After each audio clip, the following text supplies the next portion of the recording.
Hello. Hi, Nina. Hello, wonderful people indeed. Hi, Henry. So, we're gonna finish Volume 5 today. Um, because I couldn't read slow enough to give us an extra stream for this book. And I think this is the shortest book in the series. But since I've been warned that it ends on a pretty bad cliffhanger. And I don't mind going over a little bit. So there's a possibility I'll read like the first chapter of volume 6, maybe. But that'll, I guess, be up to my discretion. You know, whatever we're feeling like when we get to the end of this. Um, Henry, oh my god, what happened last time? Um, did you sleep through like the beginning part or the ending part? Um, because there were rumors, and then I think Princess Mungza's uncle. Oh, okay, near the end. Um, oh, so Gumong was went to the Guasha, and he got like the shard of the soul from the demon blood beast, which was being stored in that like Feywolf pet thing. Um, and then he had to use some sort of technique when fighting the Guasha that might have uh messed up his ability to like fight with demonic chi or something like that. I can't remember exactly what it was, but he did something a little crazy in a last ditch effort. He held on to the thing, um, and then yeah, Moshi was able to kind of like trick the Guasha and take Gumong back and still get the that demon soul shard without like having to give it up to the Guasha. Just it was a whole thing. Yeah. And yeah, Mungza is being super nice and taking care of Gumong. We love that. Mungza is too kind. She's too nice for her own good. Yes, and that, Nina, that Mungza probably has figured out who Moshi is in love with. Um, so we are on page 229 for chapter 154, which is called Alian Attacked.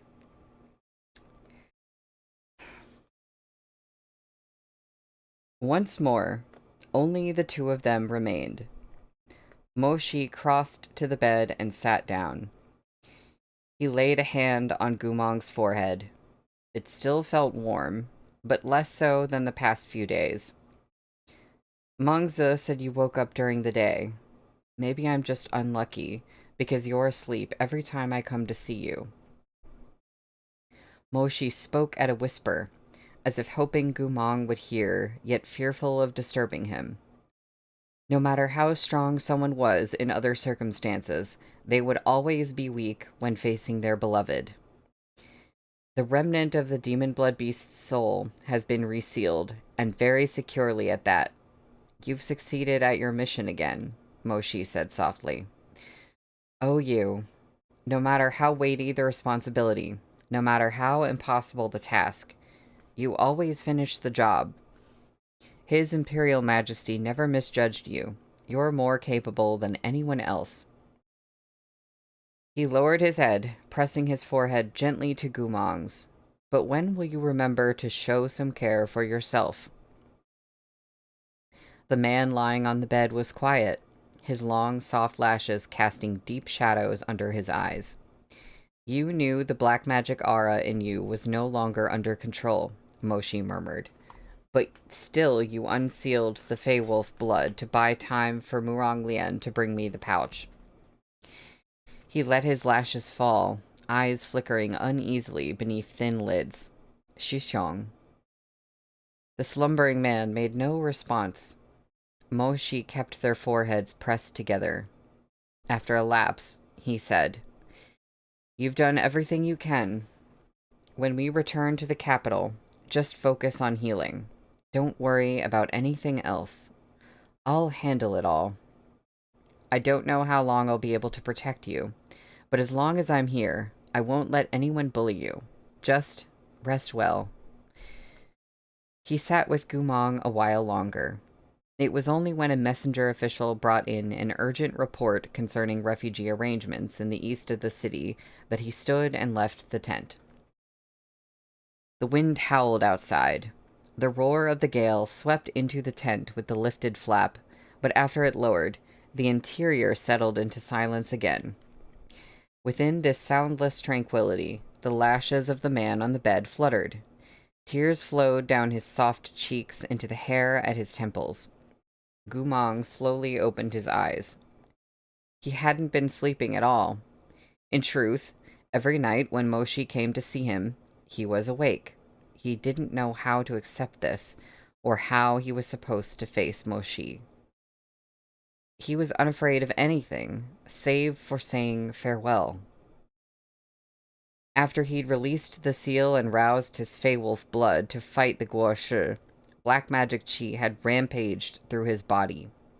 He could feel his memories disappearing like snow collapsing down a mountainside. This wasn't the kind of loss he could hide. If Moshi were to come see him while plagued by so many worries, only to discover his mind slipping away more each day, how would Moshi feel? A quick beheading was a fate to be feared, but the sawing of a blunt knife through flesh was far more agonizing. Oof. Gumong couldn't bear to put Moshi through this agony, and thus he chose not to speak to Moshi at all. Gumong! But when the tent was deserted in the dead of night, Gumong would rummage out that booklet of memories hidden deep within the bedding and carefully smooth the pages. Like a drowning man grasping at driftwood, he stubbornly pored over them again and again. In the beginning, he could still recall the things he had written if he tried. But as days passed, the words set down seemed more and more like someone else's story. Today, he couldn't remember the slightest detail about half of the book's contents. Gumong lifted that sheaf of papers, wrinkled from repeated reading, and pressed it to his chest. He clutched the pages with such force that tendons protruded from the backs of his hands, as if embracing those words could lock the fading memories into his heart. Curled like this on the bed, he passed the night without a wink of sleep. On the evening of the 7th day after the battle, the army settled their affairs in Daza City. The troops prepared to withdraw. By now, very few of the memories the time mirror had flashed back to Gumong remained. Had he merely lost his memories, he could at least return to the state he was in prior to the journey to Bat Island. Yet this wasn't the worst of it. Because the black magic in him could no longer be controlled, Gumong faced the possibility of his mind falling apart at any moment. Mengzi dosed him with strong, soothing medicines every day, which barely repressed his malevolent chi. Tonight was no different.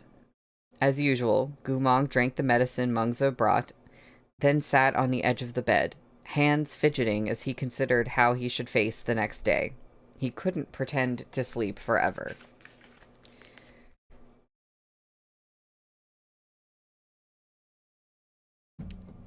Sunk in his thoughts, he heard a personal guard speak up from outside. Princess Wang Shujun requests an audience. Mengzi was in the middle of tidying the medicines, her hands stilled in surprise, gaze meeting Gumong's. Gumong was surprised as well. Why is he here? I'm not sure, but you should put on the mask, Mengzi said, passing it to him. At this point, most of the cultivators in the army felt certain that this mysterious attendant was the infamous Gumong. But regardless of how sure their guesses, openly revealing the fact would change the situation drastically. They still needed to maintain this bare pretense. Muronglian barged in, pipe in hand, just as Gumong lifted the mask to his face. His peach blossom eyes swept over Gumong and landed on Mengzi behind him, who was placing the last packet of medicinal powder into her chest. She turned to him with a smile. "Lianga, we'll be striking camp and returning to court at first light. Shouldn't you be resting instead of coming here to look for me?" In lieu of answering, Muronglian took 2 long drags of ephemera. His gaze swung back to Gumong. He exhaled dark smoke and pointed with his pipe. "I'm not here for you. I'm here for him." A shift came over Mengzi's expression, but her tone remained gentle. "He's but a minor attendant. If you have something to discuss, why don't—" "A minor attendant?" Muronglian sneered. "Mengzi, it's one thing for you to help Moshi hide it from others. But why bother lying to me as well? Do you think I don't know? When he handed the brocade pouch to me and asked for help, it was he himself who revealed his identity." Mengzi fell silent. "Gumong, come," said Muronglian. "Lianga," Mengzi cut in. He released the seal on his Feywolf blood and was badly hurt. His mind hasn't been stable. It's quite possible he might lose control. You should go. If there's anything to discuss, it can wait until we return to the capital." "What do you mean? Do you think I'm here to beat him up? Or do you think he'll beat me up?" When Mengzi didn't answer, Muronglian looked at her coldly. "Don't worry. Your Ge won't stoop so low as to fight a useless cur." He waved an impatient hand at Gumong. "Come, I have something to talk to you about." Gumong thought for a moment, then rose to his feet. "Your mind is unstable," Mengzi cautioned. "You shouldn't—" Muronglian ignored her, taking Gumong's hand without another word and dragging him out of the tent. Cultivators were all busying over their own belongings, preparing for the next day's travels. The main military tent was largely deserted. Muronglian pulled Gumong behind him in silence. Only when they reached the secluded riverbank on the city outskirts did he finally let go of his hand. Gumong rubbed at his reddened wrist. "Is something the matter?" Muronglian didn't speak, pacing along the riverbank instead. Moonlight glimmered on the rippling water, shimmering over the reflection of Muronglian's bone-pale face, set in a fretful expression. His lapels were slightly askew, with layers of bandages showing beneath. He too had received heavy injuries in the final battle, and still looked wan despite the intervening days of rest and recovery.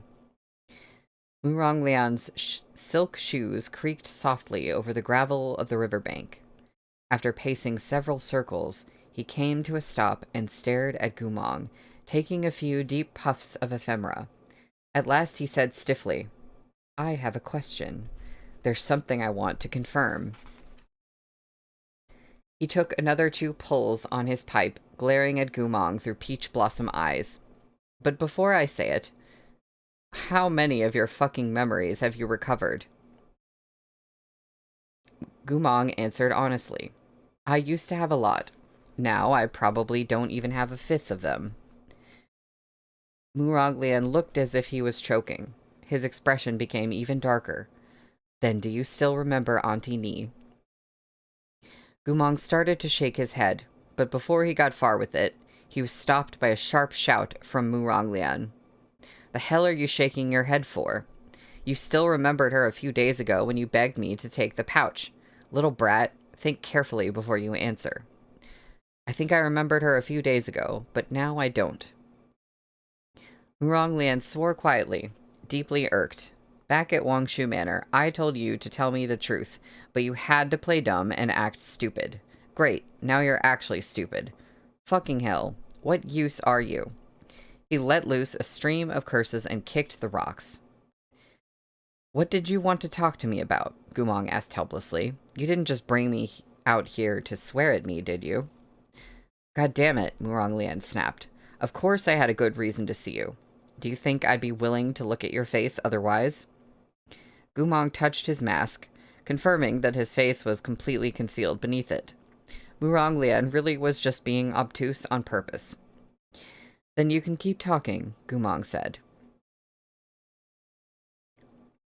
Murong Lian opened his mouth several times, but nothing came out. After a few such attempts, he turned away, muttering more curses. He stalked over to the river and took a few more harsh drags of ephemera before exhaling with the same vehemence.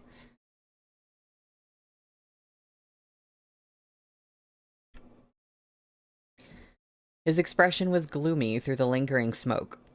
There's something you told me when your mind was still clear. I wanted to confirm it with you. Gumong blinked in silent confusion. Back then, I found your words absurd. I didn't believe them, until some things happened recently. Huh? Gumong's eyes widened slightly. Something I told you. Humph. Were you the only one I told? Murong Lian snorted. When did I say it? Murong Lian snorted again. When you had just arrived back in Chonghua. Gumong looked blankly at Murong Lian's reflection on the river surface. Really? But my mind should have been muddled at that point. I still have some recollection of the Liao Kingdom destroying my memories before sending me to the capital. Murong Lian exhaled smoke. If they really destroyed all your memories, would you have those recollections? Gumong thought it over. He did have a point. Listen up, said Murong Lian. What I'm about to say is what you personally told me when you first returned. At the time, I assumed you were motivated by some unknowable schemes or your deep grudge with Chonghua, so I didn't believe it. But now... Murong Lian lowered his lashes, tapping the ash from the bowl of his pipe, which fluttered like snowflakes in the wind.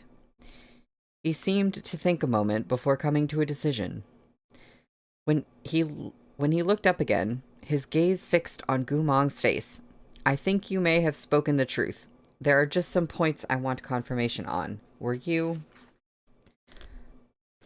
A ferocious gust of wind rushed toward him along the riverbank.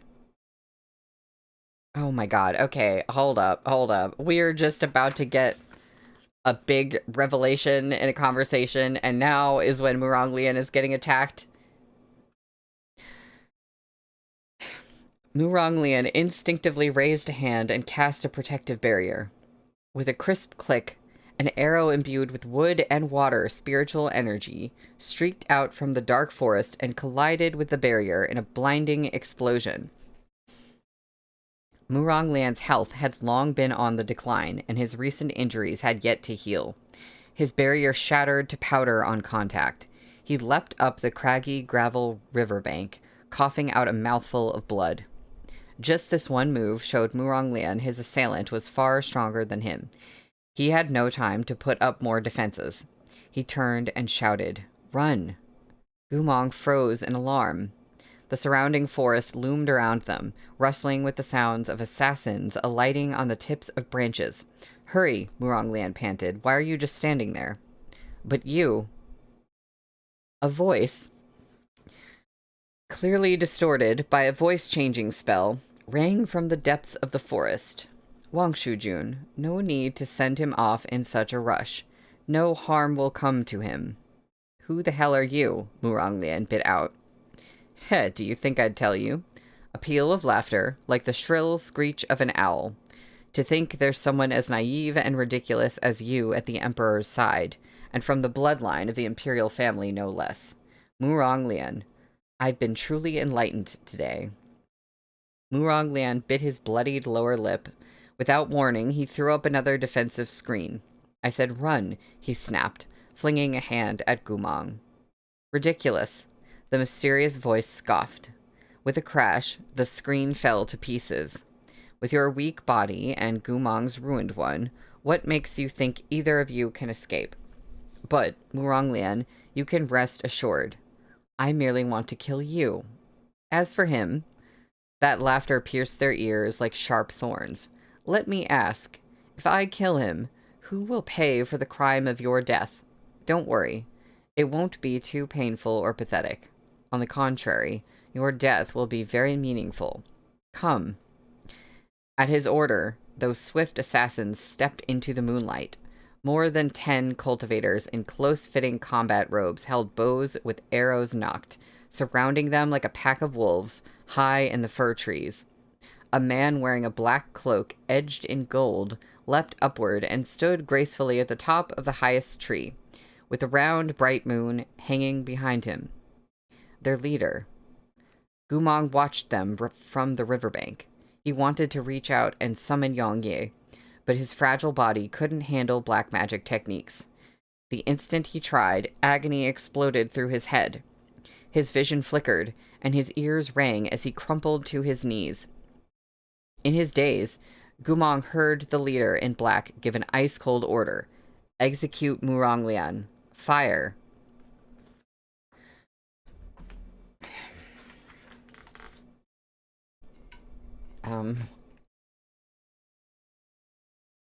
That's the end of that chapter.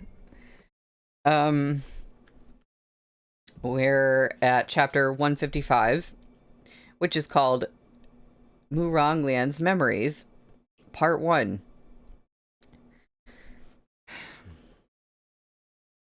Black crows cawed on the riverbank, wings flapping as they rose from the trees and scattered in all directions.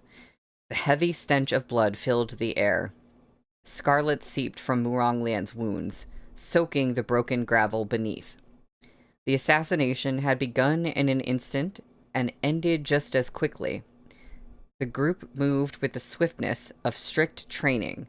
Gumong and Muronglian stood close together, but the spells zeroed in on Muronglian without putting a scratch on Gumong. The spiritual energy arrows exploded a fraction before they sliced through flesh. Though there were no arrowheads in Muronglian's body, he was riddled with more than 10 bloody holes. Muronglian swayed on his feet. As blood poured from his wounds and the pain grew into agony, he could no longer stand. He fell to his knees and vomited blood. Seeing him like this, something seemed to burst in Gumong's head. Muronglian pressed a hand to the deepest wound in his chest, his breath shallow. His thin lips were rapidly losing color, bypassing pale, and taking on a greenish tinge. "My lord," one of the assassins in the tree branches warned in a muffled voice. "Someone's coming. Withdraw."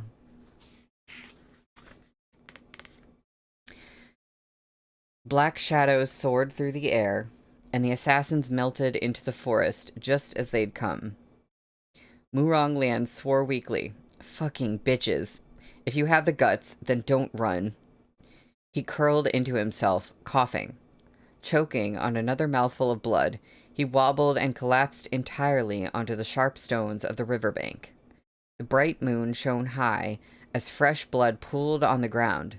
In seconds, Gumong and the wounded Muronglian were once again alone by the river.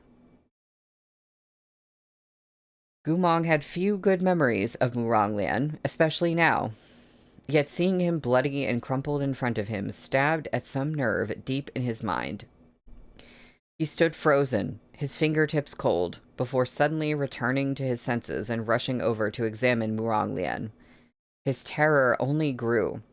Even ignoring his other injuries, Muronglian's chest had been left a mess of ravaged flesh by the spiritual energy arrowheads, blood pouring out in a steady stream. Gumong instinctively covered the wound with his hands, but it was no use. His palms were quickly sticky scarlet, but he couldn't stop Muronglian from losing blood. Muronglian was fading fast. His vision grew hazy. He lay on the gravel, chest heaving, blood oozing out with each breath. Laboriously, he turned his light brown eyes on Gumong and said in a low voice, Have you really?" He coughed. "Forgotten all those things that have to do with me?" Had Gumong witnessed the scene and heard this question a month ago when his recovered memories still lingered, he might have told Muronglian the truth. Now it was too late.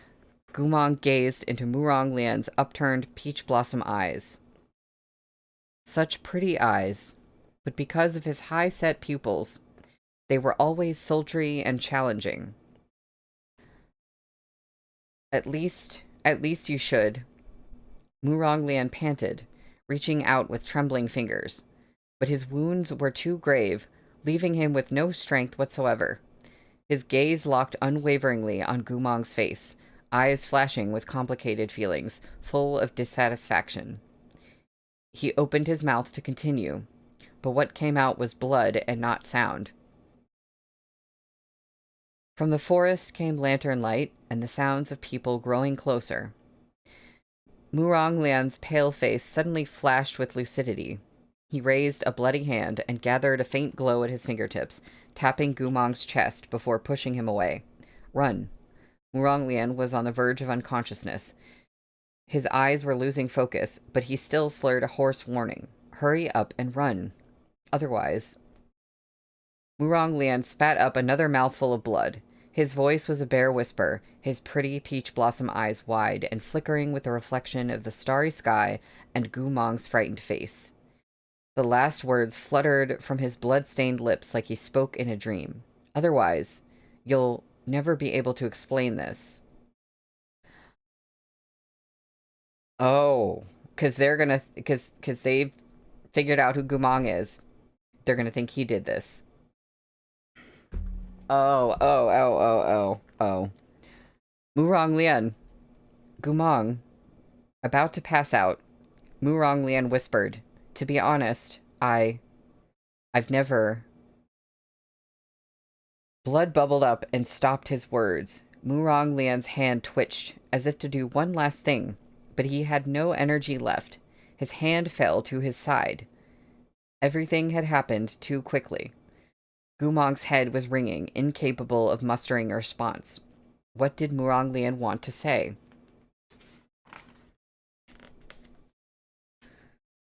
At that moment, the patrolling cultivators of the Northern Frontier Army finally rushed out of the forest holding lanterns, the wavering light falling onto the figures of Gumong and Murong Lian.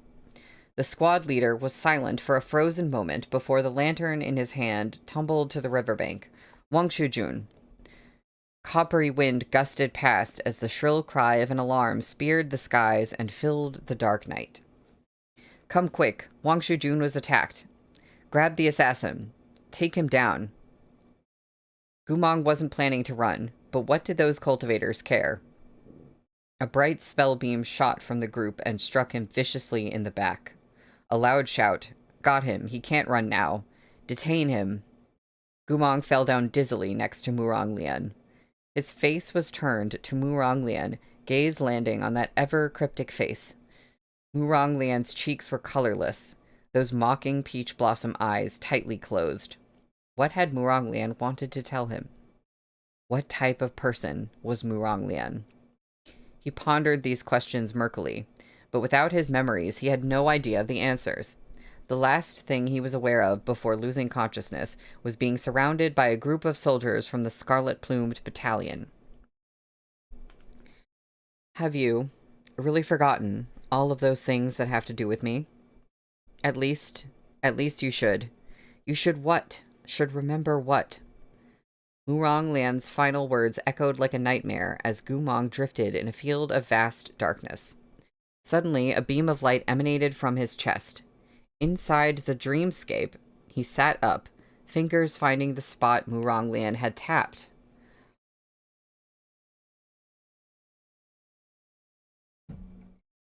The glow there grew brighter and brighter, issuing unceasingly from his heart. Finally, it coalesced into a luminous white butterfly. Gumong felt an inexplicable summons. He rose from the ground, following those flapping wings into the darkness. As he walked, the dreamscape deepened around him.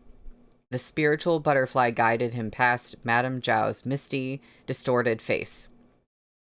How do you plan to honor your father's legacy with how stupid and ignorant you are? How will you bring prestige to Wangshu Manor's line? He saw the housekeeper of Wangshu Manor reach out from the fog. Xiaoju, it's dark out. You should hurry back to the chin room to cultivate, or you'll be punished by the madam again. He even saw, in the depths of the thick haze, a youthful Moshi standing in the archery range with a bow in his hand, gold-trimmed black robes fluttering in the wind. Blurry faces of academy elders surrounded him, every one praising and commending him. Wurong Lian watched gloomily from a corner, clutching a music cultivation scroll he didn't want to read. Countless voices surged like a tide. Henry, it's not Xiaojiu, it's Xiaoju. Shaozhu.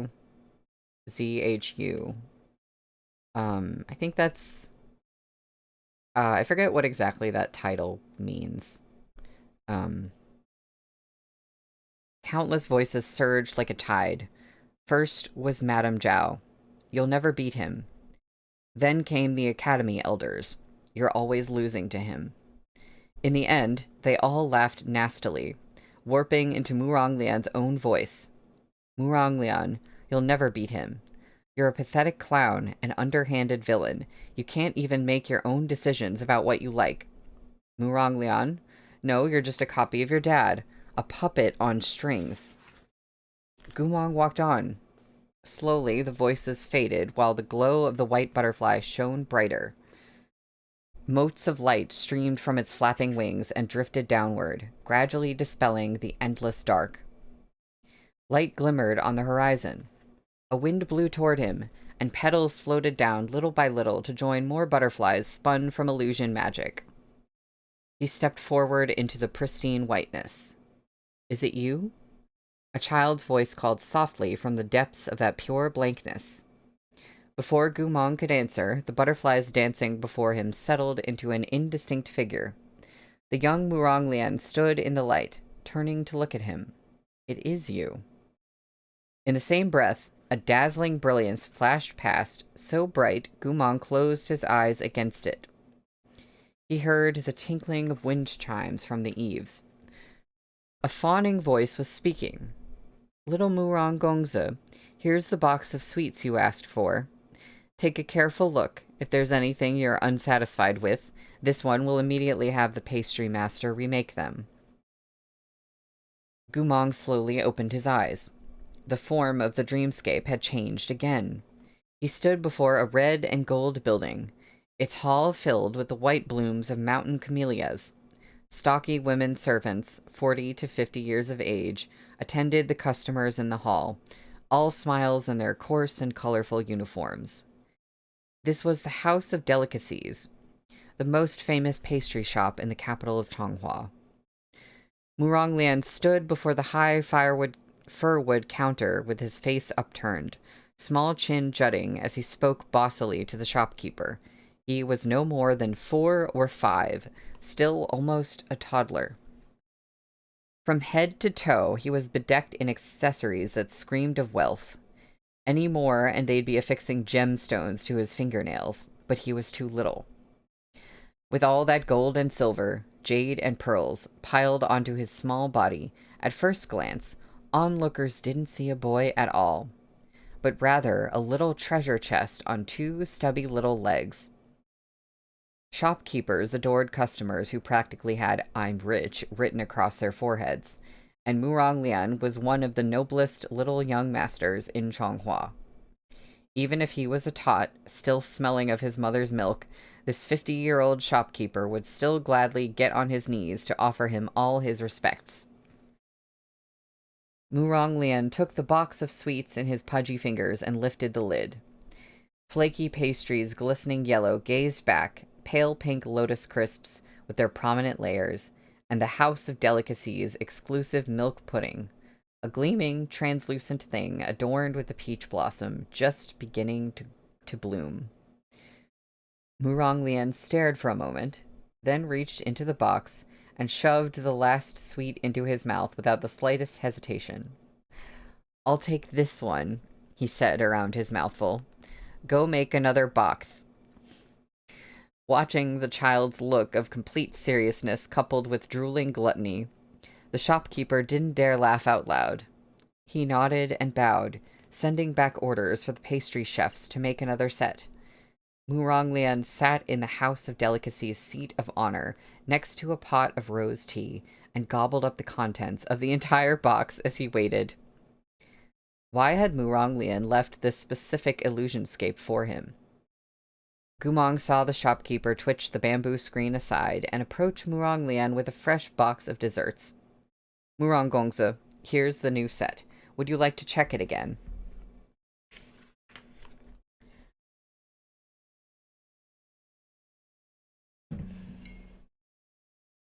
Muronglian was a precocious child.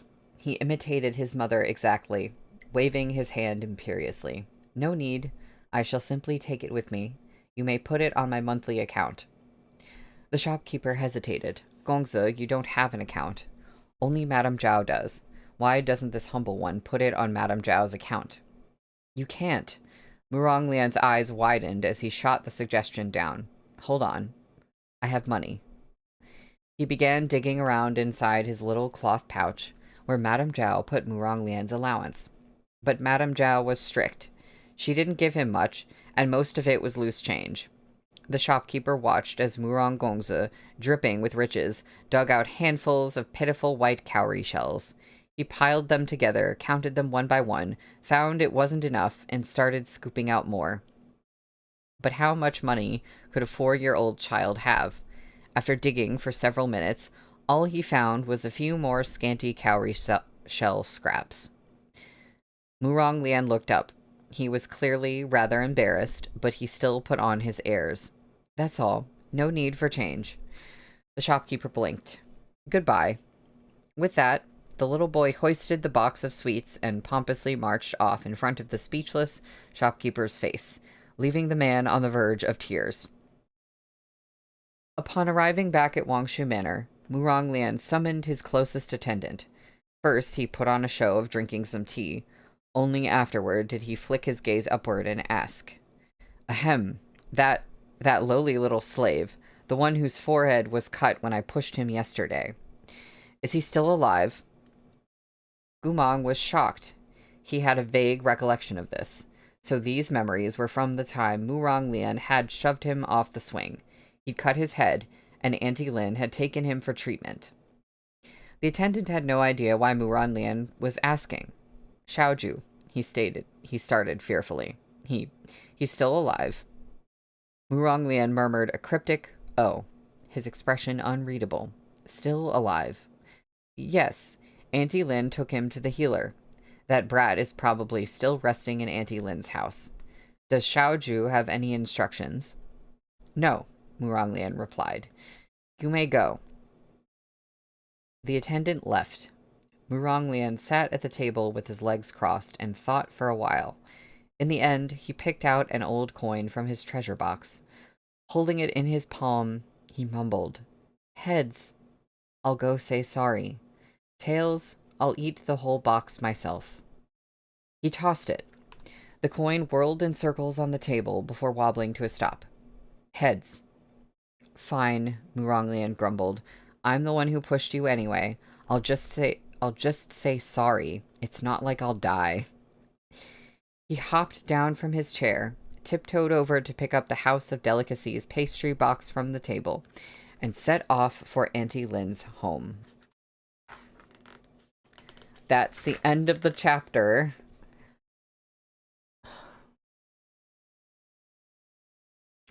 This is chapter 156, Muronglian's Memories, Part 2. Gumong followed in Muronglian's footsteps, wholly confused. His memories of Muronglian were scant, but he knew Muronglian had never treated him with kindness. Gumong couldn't imagine him bringing a box of sweets to say sorry. Little children were simple. Push them today and they'd hold a grudge against you, but offer them a stick of Tonghulu tomorrow and their grudge would disappear. Gumong was certain he had never received that box of pastries from Muronglian. If he had, his relationship with Muronglian would never have become so miserable. Beset by doubts, he trailed after Muronglian. Finally, they reached Auntie Lin's little house. The peach tree beside the door was in full and splendid bloom. Murong Lian stood beneath it, fussing with his clothes and clearing his throat several times. Only after ensuring he looked the part of the Murong heir did he reach up to knock on the door. But before his knuckles touched the wood, he heard the sound of two women talking inside. How did this happen? The first voice was imposing in tone and sharp with censure. It was unmistakably Madame Zhao, Murong Lian's mother. I asked you to take care of him, and this is how he ends up? Murong Lian's face twisted with shock. His little fist lowered. Auntie Lin's timid voice sounded next. I'm sorry. I was careless. I don't think you're careless. I think you're brainless. Auntie Lin, in the years you've been at Wangshu Manor, have I, Zhao Su, ever disgraced you? This child's injuries are severe. Why didn't you come find me at once? Did you think I wouldn't help you? Auntie Lin replied hastily. No, it's not that. Madame Zhao snorted. Why bother explaining? I know you've always hated me. All of Changhua thinks me a jealous shrew. Why should you be the exception? Madam. Enough, snapped Madame Zhao. Give me the child. Do your work properly and don't let me see you idling around. For a moment, there was no sound but rustling footsteps from within the room. Then Madame Zhao's raised voice pierced the wooden door. Now what are you doing? Madam, please, begged Auntie Lin. Allow me to keep him here. Amang is a spirited child, but he's actually very shy of strangers. He won't sleep well if he's with you. Am I a stranger? No. Then why would he be afraid of me? Will I eat him or poison him? That's not what I meant. Then let go. What are you so worried about? Even if I don't like him, do you think I'd harm him?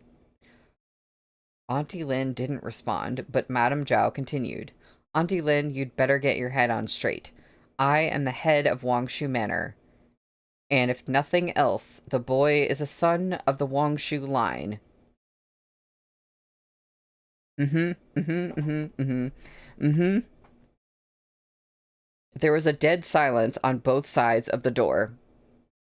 A buzz rang through Gumong's head like a muffled explosion. He didn't dare believe his own ears. What? Who was the son of the Wangshu line? What did Madame Zhao mean? What was she saying? Amid the deafening rush of blood, the door of that little house creaked open. It wasn't only Gumong in the dreamscape who was stupefied. There was also Murong Lian within the memory. The child looked as if he would turn tail and run, but his feet remained rooted to the spot. Standing dumbly in the doorway, he couldn't move a muscle. He and Madame Zhao came face to face. Mom, he stuttered. Madame Zhao had come out with Gumong asleep in her arms. When she spotted Murong Lian, her face went bloodless. What are you doing here? Murong Lian tilted his pale little face upward, stammering at his own mother in fear. I... But Madame Zhao didn't let him answer. She seemed to have realized something, raising her hand to cut the child off before closing the door and blocking Auntie Lin's line of sight. Madam, Auntie Lin ventured. Stay in there. Madam, Amang's a scaredy cat. He's really so scared of being a bother. Auntie Lin knew she'd irritated Madame Zhao, yet she persisted, timid yet stubborn. After you have his wound looked at, please let him come back. I'll definitely... Shut up. Madame Zhao kicked the door shut with a thud. It seemed Madame Zhao didn't want to let Auntie Lin see Murong Lian standing outside. She frowned, voice low through her clenched jaw. Come here. Murong Lian stood blankly, locked in place. I said come here now. He stared up at his own mother in terror, petrified. Madame Zhao swore softly and grabbed his collar. Supporting Gumong with her left hand and dragging Murong Lian with her right, she marched off without a single backward glance. Upon returning to her own room, Madame Zhao dismissed the servants and tossed Gumong on the bed before turning to Murong Lian. How much did you hear? Murong Lian was so little back then. He'd never in his life experienced anything like this. He couldn't say a thing, eyes wide with frightened tears. I'm asking you a question. You're going to be a man, yet you cry every other word. What kind of behavior is this?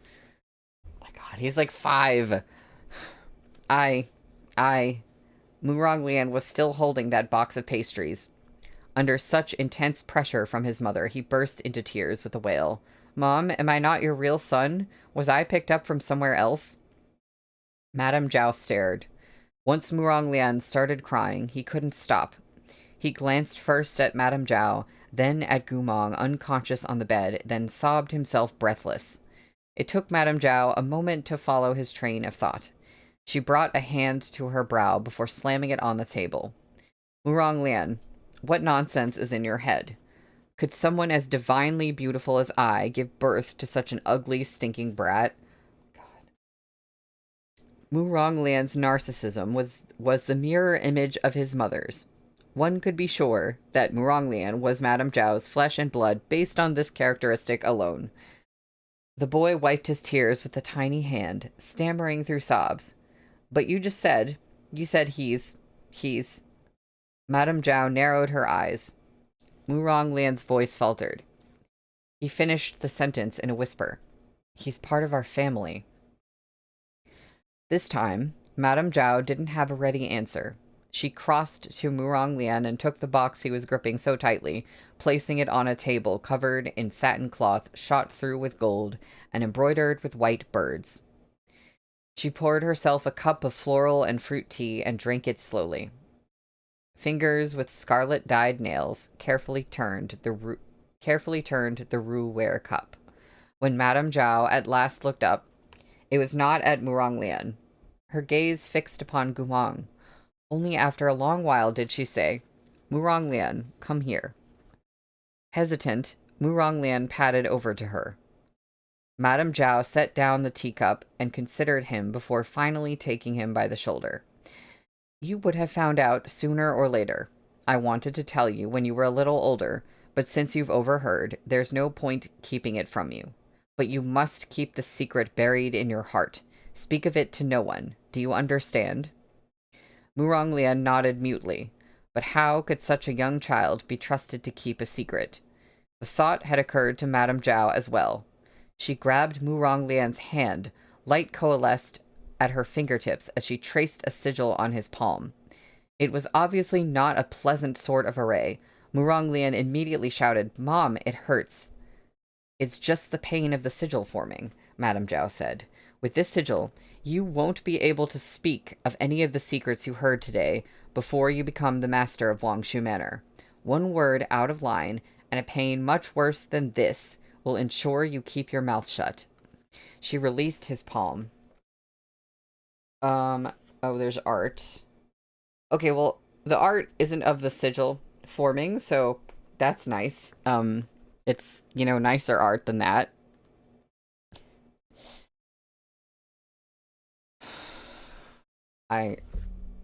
He's so tiny.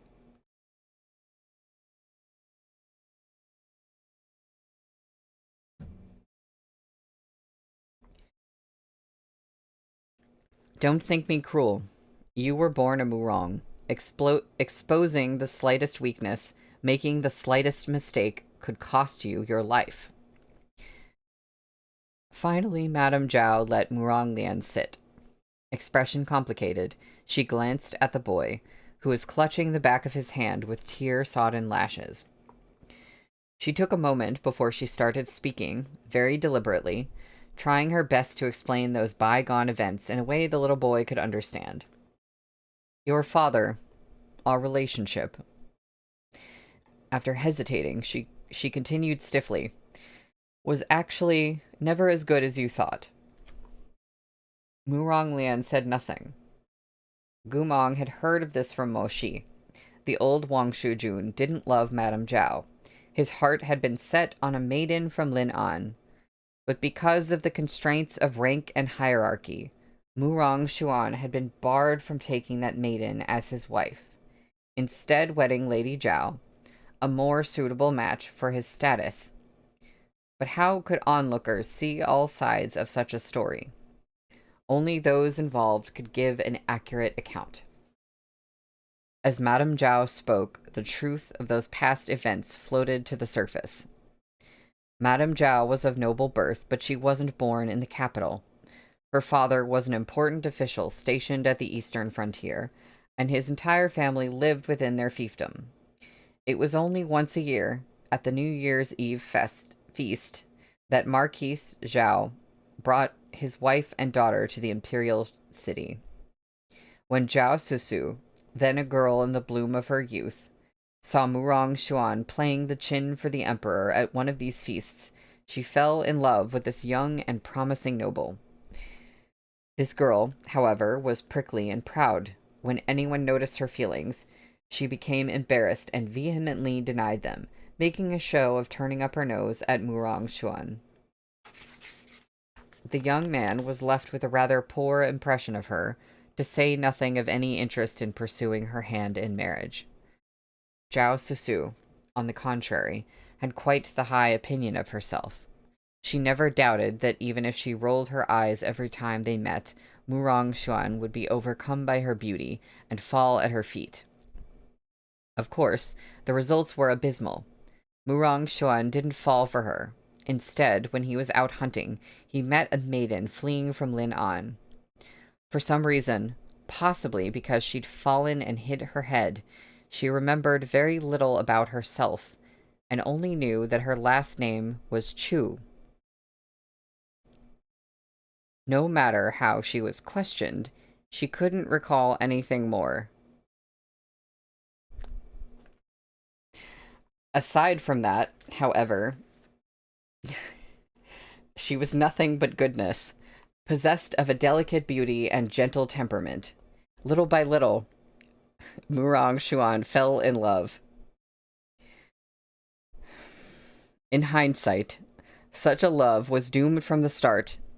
Miss Chu's background was unknown, and she was low-born.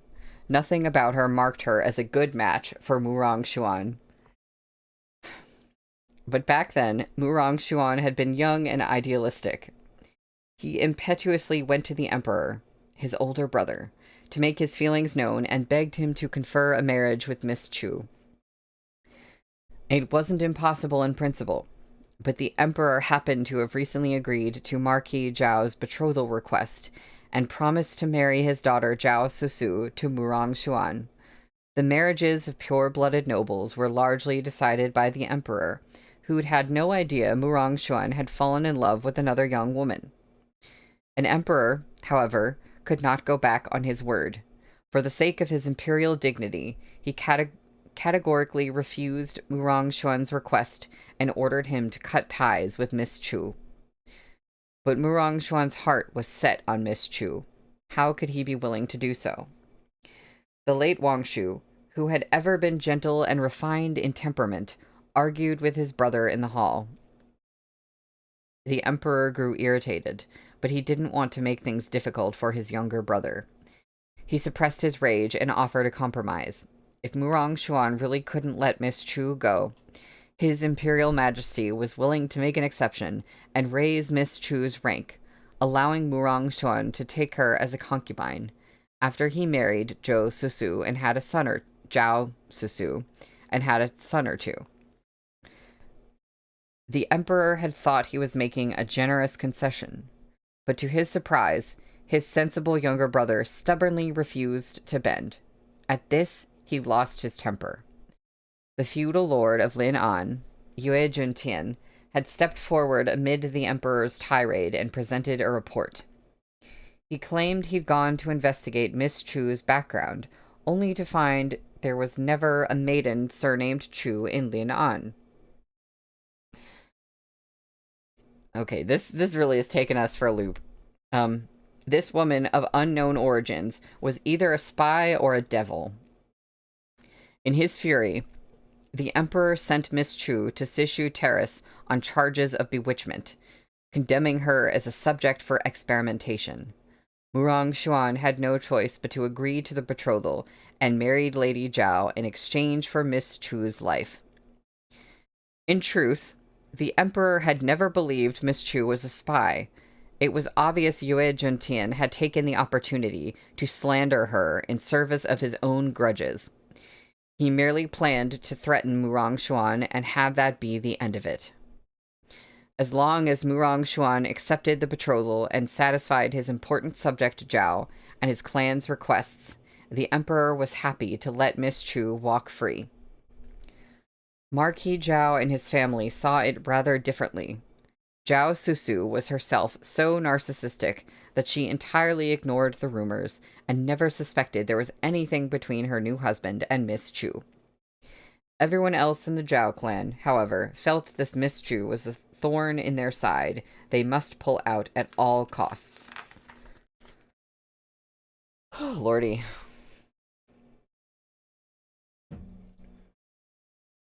With Yue Juntian fanning the flames from the sidelines, the Zhao clan grew more and more restless. Unbeknownst to the emperor, a few members of the Zhao clan came up with a scheme. They paid off several Sishu Terrace cultivators to release a fake Miss Chu, leaving the real Miss Chu as a test subject, hovering on the verge of death. They fancied themselves removing an obstacle to their daughter's marital bliss, but there was no such thing as a foolproof plan. News of their deception swiftly reached Murong Xuan, where he was fighting on the front lines. The late Wang Shu was already in the grips of a deep depression. Upon hearing the news, he was so shaken that he incurred heavy injuries from enemy troops in battle. He passed away before he ever made it back to the city, breathing his last on the banks of the Fushui River.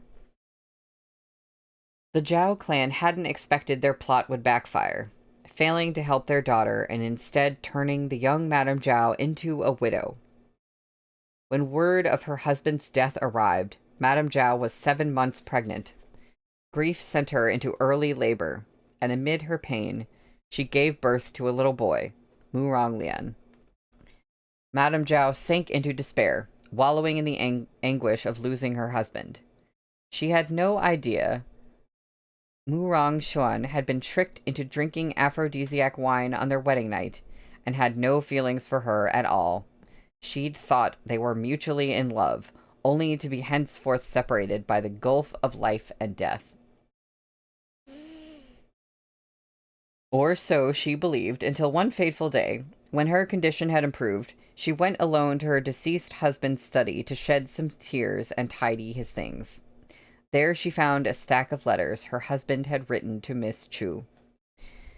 It was upon witnessing the gentle care that flowed from those written words that Madame Zhao finally realized her convictions about her husband's affections had been nothing but her own outrageous arrogance. All of those rumors were true. The woman her husband had loved was not her, but that common refugee. Madame Zhao was prideful. How could she not fly into a humiliated rage? She confronted the lying elders of her family, who had only thought of marrying her into the Murong clan. She slammed doors and flipped tables, yet it wasn't enough to vent her fury. When she thought of Miss Chu, she grew still more incensed. She'd become a laughingstock, all because of the Zhao clan, who had treated her like a chess piece, and because of that bitch named Chu. She'd already upbraided the Zhao clan.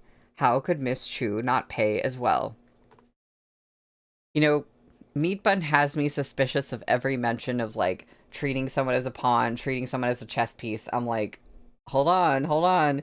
So, that's probably just a metaphor, but I can't, too much is happening. After asking around, she finally found that Miss Chu was being held in the Asura room of Sishu Terrace. Furious and hateful, she went to wreak her revenge. She had heard Miss Chu was being used for medicinal experiments by the cultivators her family paid off. But the seductive bitch she saw at Sishu Terrace was merely a body, kept frozen by spells, with a completely disfigured face, emaciated limbs, and a visibly swollen belly. It's been a few months, but she's been frozen in infernal ice all along. A year within the ice, is no more than 2 or 3 days outside, one of the cultivators explained. Your esteemed father wanted her disposed of immediately, but that would have been too obvious. We didn't want to risk His Imperial Majesty's suspicion, so we kept her frozen. Madam, would you like to kill her now? Madame Zhao stared, dazed. When she'd first seen the love letters her husband wrote to this woman, she'd felt only a consuming jealousy and hatred. But as she looked through the dark ice, she saw a woman about the same age as herself. Because of her humble birth, she hadn't been able to marry the man she loved. On top of that, her face had been ruined, her life hung by a thread, and she couldn't even protect her own child. The responsibility for all this rested with the Zhao clan. Madame Zhao and Miss Chu were the same. Both were pawns on the chessboard. Expendable goods. She didn't know how to feel.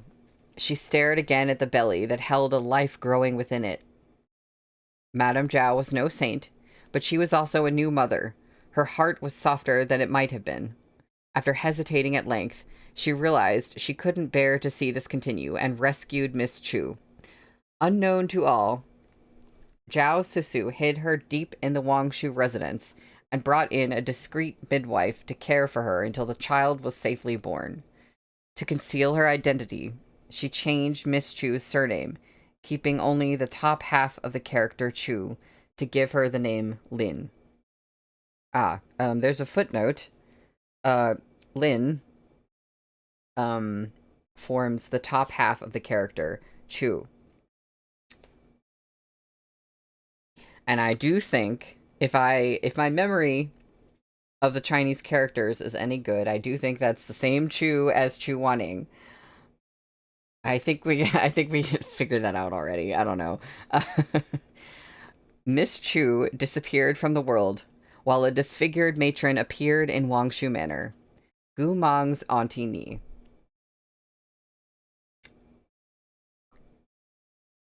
Yeah.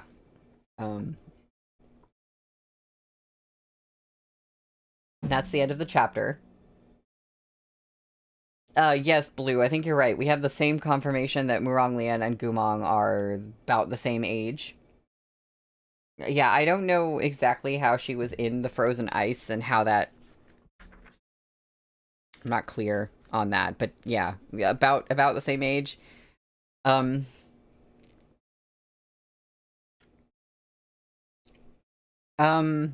Is it the same Lin as Forest? Okay, so I think so because it looks like... I'm pretty sure the character for a tree, it looks like 2 of those. So I'm pretty sure it is the same Lin as Forest.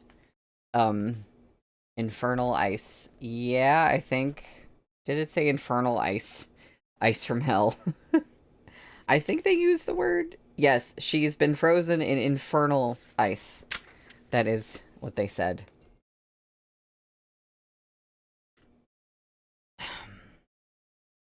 So... Henry, I can't wait until we get to whatever spoiler it is that you know. If it's a spoiler that's just about the series, right? It doesn't have anything to do with Arha as well. It's just about Yuwu.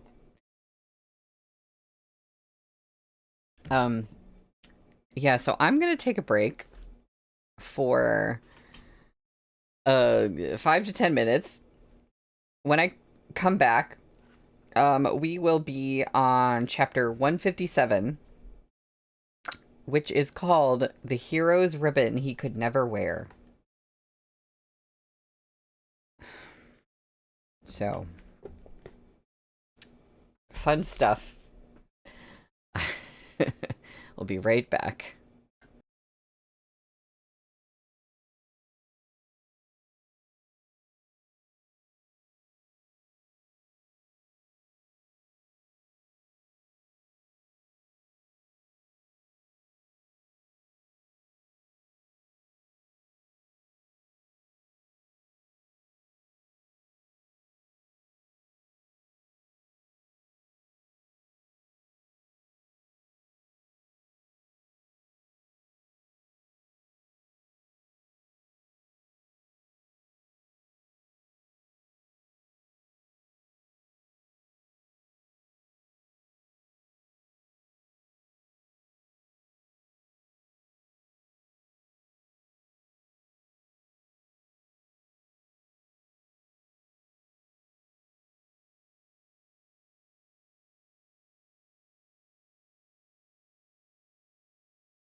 Hello, I'm back. I have returned, and I want to say I'm ready. I want to say I'm ready to finish this volume, but I don't think I am. Okay. We're on chapter 157. The hero's ribbon he could never wear.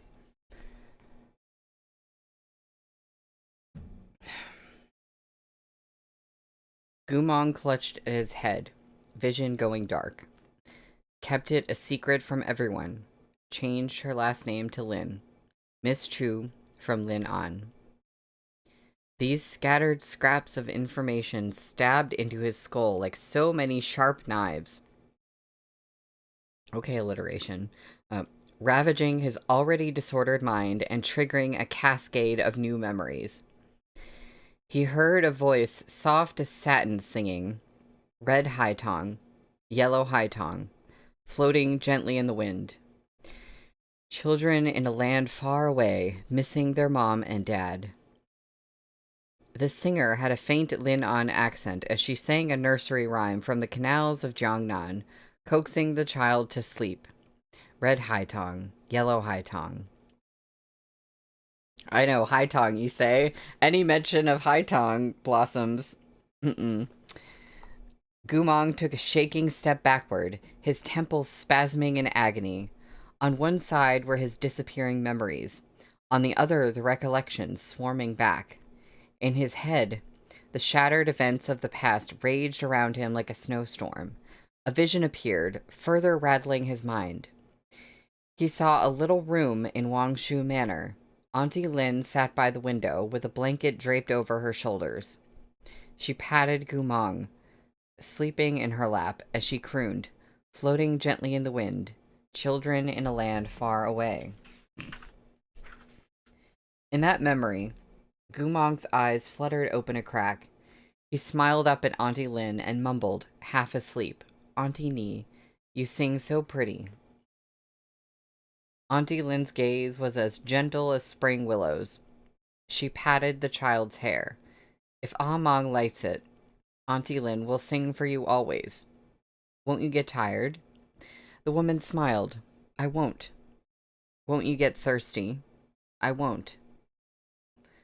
The little boy was muzzy with drowsiness. That's a word. He yawned, curling up by the woman's side like a little cub.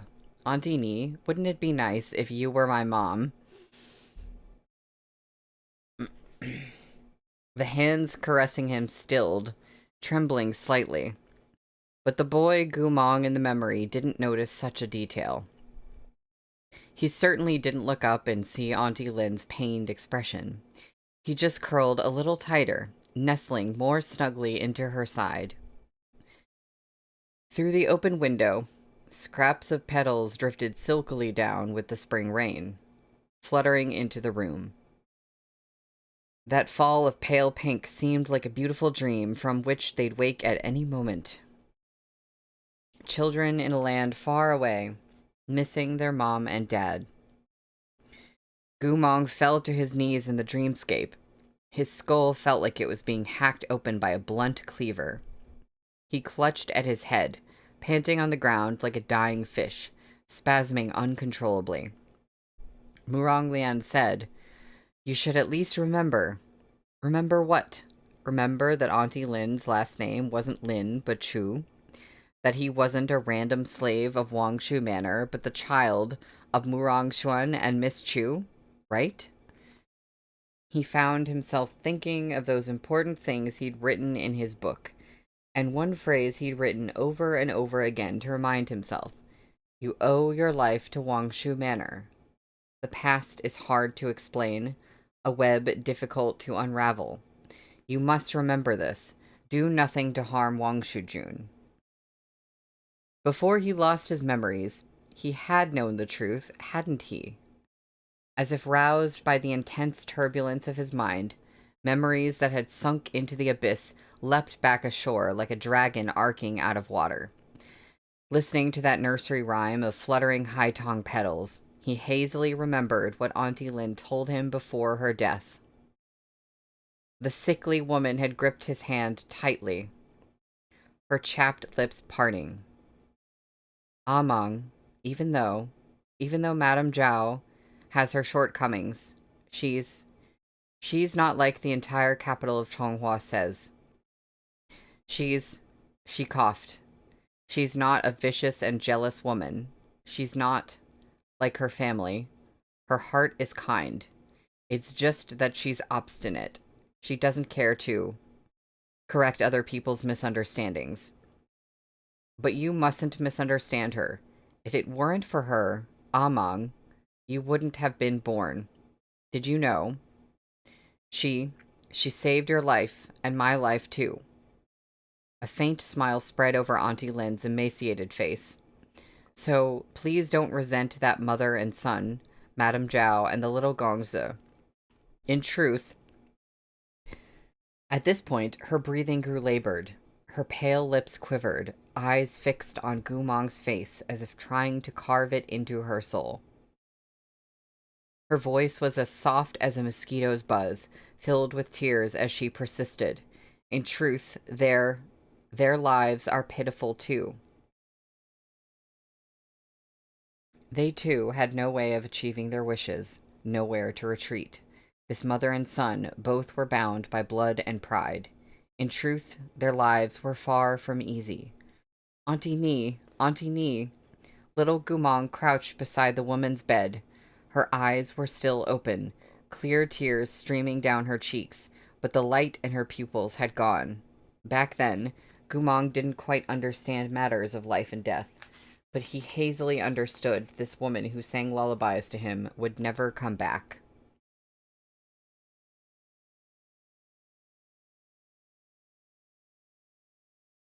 He began to bawl. He was so heartbroken, devastated by the first eternal farewell in his life, that he didn't process what Auntie Lin had told him then at all.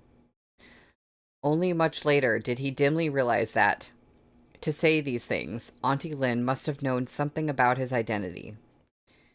At the very least, she must have known who his birth mother was, though she never gave him the chance to ask about it. Later still, Gumong grew up. Murong Lian bullied and humiliated him, but he rarely held grudges or fought back. Perhaps it was because Auntie Lin had never asked anything of him. Her sole request before her death was for him not to make things difficult for Madame Zhao or her son. Or perhaps it was because Auntie Lin had never lied to him. If she said Madame Zhao saved him, then she couldn't be wrong. Gumong treated them with gratitude. At the same time, he continued to investigate the circumstances of his birth, from the forbidden pamphlets sold in street stalls and from word-of-mouth gossip. He gradually formed some uncertain guesses. And so the years passed until one day, as he was tidying the abandoned and dusty library in Wangshu Manor, he discovered that box of letters Murong Xuan had exchanged with Miss Chu. Everything finally came to light. He realized he was most likely Murong Xuan's own child, Murong Lian's half-brother. By then, both Auntie Lin and Madame Zhao had long become bones in their graves. Gumong had no concrete proof of his lineage, and in all honesty, he'd already attained a life he wanted. He had lived too long in the dark. He'd made friends with Liu Jianxing, made friends with his own gang of rascals who had come from the dirt. He didn't want to shed his skin and crawl bloodily ashore to stand among the nobles with whom he apparently belonged. He had been a slave all his life. He deeply understood their suffering. He would rather brave the headwinds with his fellows and bring them out of the cold than seek benefit for himself alone. Only once did he betray any yearning for his true identity. One winter before the New Year's Eve feast, as he faced a set of ceremonial robes belonging to Murong Xuan, he couldn't stop his eyes from reddening. He reached out with gentle fingers to touch that blue and gold merit ribbon. Unobserved within the room, he tied it neatly over his own brow. This ribbon was his birthright, but like a thief, he could only sneakily try it on this once. Before he could take a closer look in the mirror, the door behind him slammed open. Furious, Murong Lian charged in, his eyes flashing with hate. "You filthy slave. You dare touch my dad's things? Take it off. Take it off." Murong Lian's voice was sharp and urgent. He reached out to snatch away Gumong's merit ribbon. "This belongs to the Murong clan. Who the hell do you think you are? As if you're worthy." Gumong had been too mired in sorrow back then to see that Murong Lian was rather too frantic when he stormed in to seize the ribbon. He assumed Murong Lian humiliated him purely because he despised him. But it wasn't so. Just as Gumong knew the truth and never revealed it, Murong Lian had also known for many years. It was for precisely this reason that Gumong's every achievement was like a stinging slap across his face. Gumong's every success a threat to his position. You're both successors to the bloodline. If you don't try harder, sooner or later, Wangshu Manor will be his. How could you lose to a common-born brat? Murong Lian, you need to treat him like a sword pressed to your neck. Think about it. If there comes a day when he learns he's part of the Murong clan, there's no way he won't take your position. Oh. The fact that he knew, but he never wanted to do that. He wasn't actually a threat to Murong Lian. The two of them had both known of their brotherhood, but one had regarded the other with constant wariness and made malicious conjectures, while the other had abided by his mother's last words, silently enduring, yielding, and protecting. Until today. Gumong woke up gasping from the illusion. His eyes opened to pitch darkness. He didn't know where he was, how long he'd been unconscious, or what time it was now. He didn't care. Lips trembling, he covered his eyes with shaking hands. Surrounded by silence, mind in tumult, Gumong scrubbed at his face, feeling his fingers come away damp. He shivered. It was as though the blood Murong Lian had lost was still on his palms.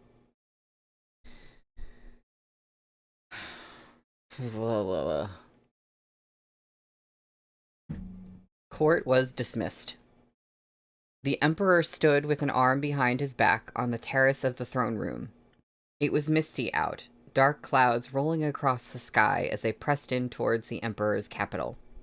Dragonflies skimmed low among the delicate lotuses of the flower pool, the air filled with the scent of the incoming storm. "Your Imperial Majesty, we've begun experimentation on the remnant of the demon blood beast's soul. Everything is going smoothly."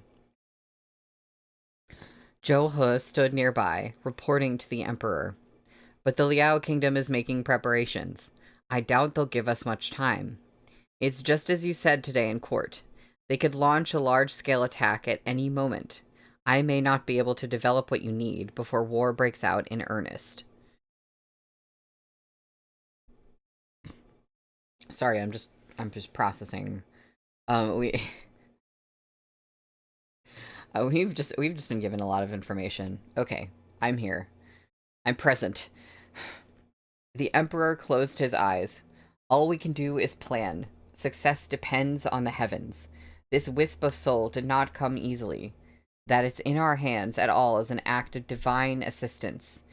We believe in the fortune of Changhua. Have faith. It is enough that you do your best." Zhou He nodded, but made no move to leave. The Emperor turned to him. "Is there more?" "Yes," Zhou He replied. "That remnant of the demon blood beast's soul is weak, incapable of fully harnessing its own spiritual energy. This subordinate herd, the Guosha of the Liao Kingdom, used a demonic qin to amass qi for it, but Sishu Terrace has no such tool. I'm afraid I'm unable to think of an appropriate solution. So if I may be so bold, I'd like to request help from your Imperial Majesty." "Do I understand correctly? You want a magical tool that can accumulate spiritual energy for the demon blood beast?" Zhou He nodded. The Emperor frowned. "This is a difficult request. Normally we'd turn to the Yue clan, but old Yue Juntian's health has been poor of late. He recently took everyone from Yue Manor to the old fiefdom of Lin An to recuperate at Huntian Cave. They won't return any time soon. Then what about Qingshu Elder? Zhou He asked. He's not in the capital either. He said he's still related to the Yue clan by blood. Even if you break a bone, the tendon remains. Yue Juntian refuses to acknowledge him, but the old man is reaching his final years. Qingshu isn't a petty man. He went with him, the emperor said. The 3 Grandmaster Artificers of Chonghua, Yue Juntian, Zhang Yeshui, and Murong Chuyi, are all in the fiefdom of Lin An. But the matter of the demon blood beast is more urgent, the emperor continued. We'll send to Yue Juntian today and request he think of methods to develop such a tool while he recovers in Lin An. You needn't worry. Understood. The emperor had more warnings to give Zhou He, but before he could continue, an attendant came forward and spoke quietly. Your Imperial Majesty, Shihe Jun is waiting outside. He requests an audience. The emperor turned to Zhou He. You are dismissed. To the official he said, show him in. Zhou He met Mo Shi in the corridor on his way out. It had been 3 days since the Northern Frontier Army returned victorious from Daze. Rumors of the strange events at the front lines had already caused quite a stir. Even Zhou He, who ignored everything around him, had heard the tale of the Liao Kingdom Guoshe using Gumong as leverage to coerce Mo Shi, to say nothing of those theories too scandalous to bear repeating. The entire city was abuzz with the news. Even if no one dared to interrogate Mo Shi explicitly, almost every household, family, and person secretly discussed him and Gumong in their idle moments. Many details that had previously escaped public scrutiny, such as Murong Lian's claim that Mo Shi had gone to Luomei Pavilion to see Gumong, or the fact that Mo Shi had fought with Murong Lian before the court over his custody, became profoundly suggestive under intense dissection. Zhou He had seen Mo Shi take the prisoner with his own eyes. He naturally had more guesses than others. The second he saw Mo Shi beneath the veranda, his mouth pulled into a dark sneer. Shihe Jun, are you here to beg leniency for that oh-so-close brother of yours again? You'll find it a bit more difficult this time. He's the #1 suspect in Wang Shujun's assassination.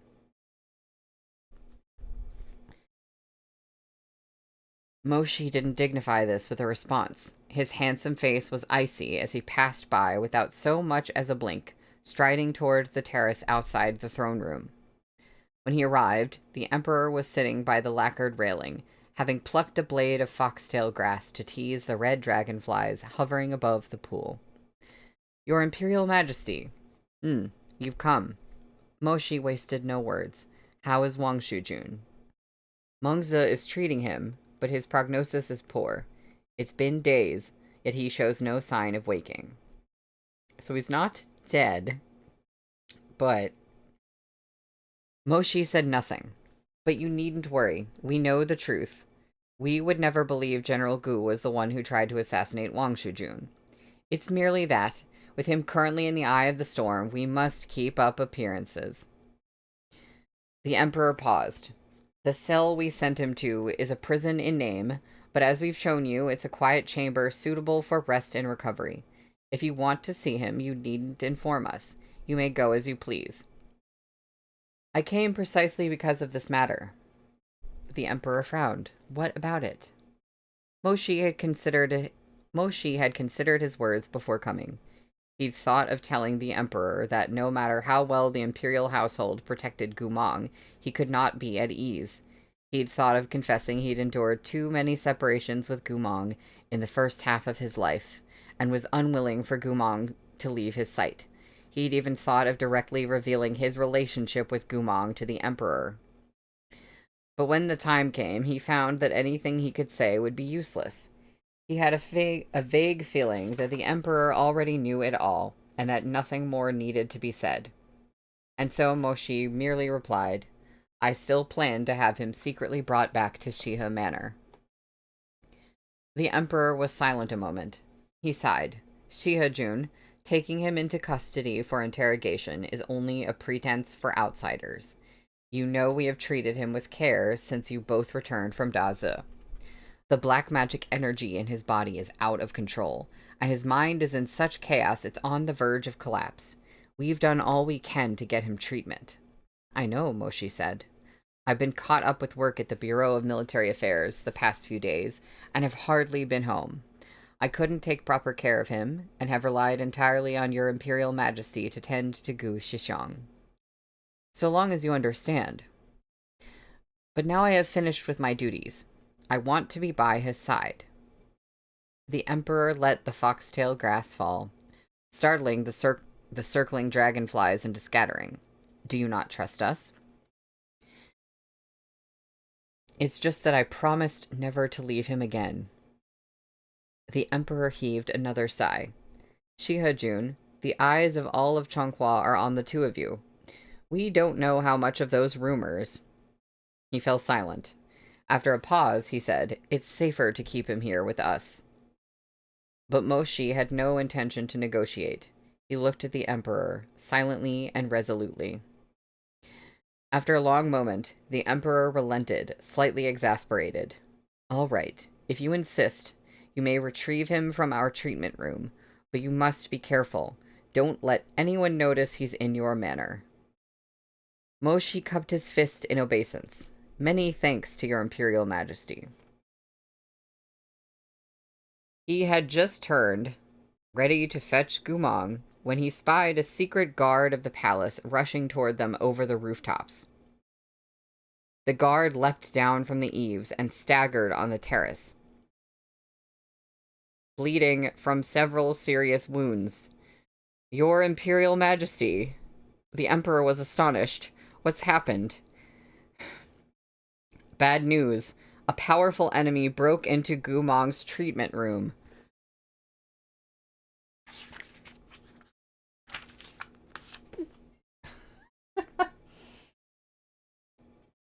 I know, Blue. Like, oh, it's safe. It's safe. It's fine.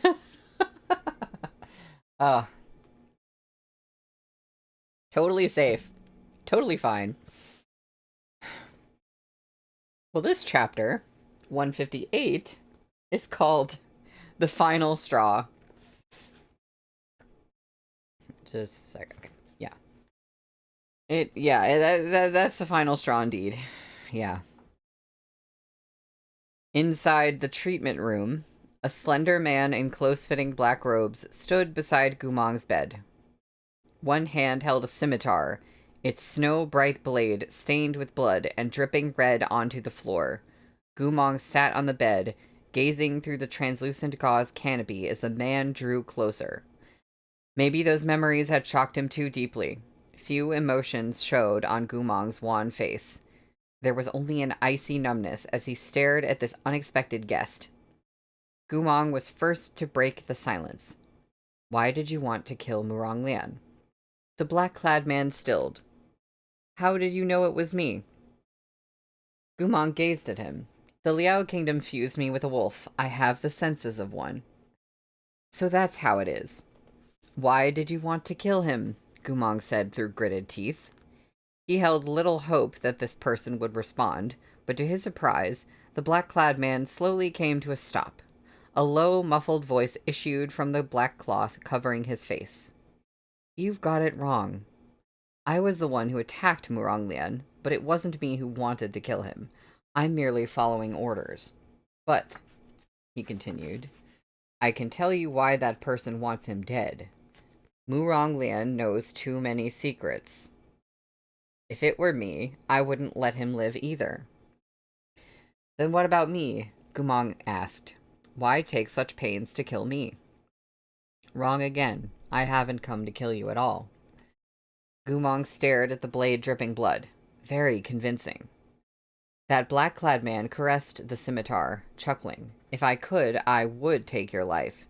Dealing with you outright would be cleanest by far. Unfortunately, doing so is more difficult than I'd like. Sir, you've trespassed into a room in the depths of the palace, as if it were an abandoned building. How would it be difficult to take this humble Gu's head? The black-clad man smiled. As expected, Muronglian knew too much, and you knew too little. He didn't elaborate further.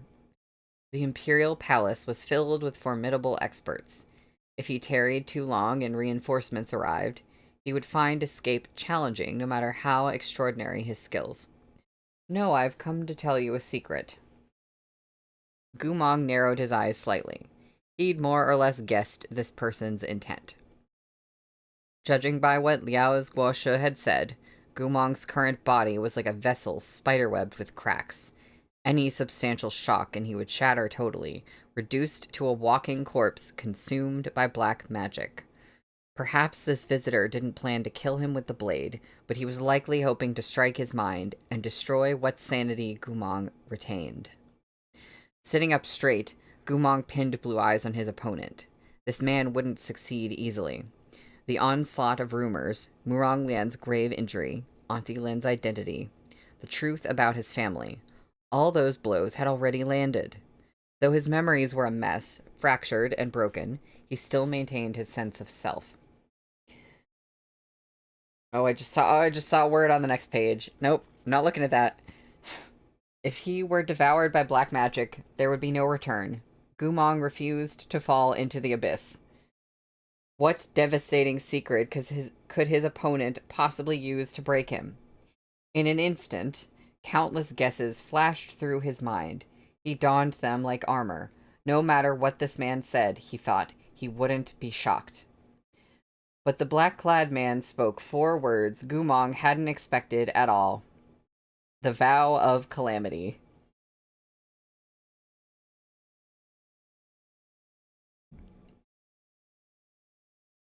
Bestial instinct set his head ringing before his mind could catch up.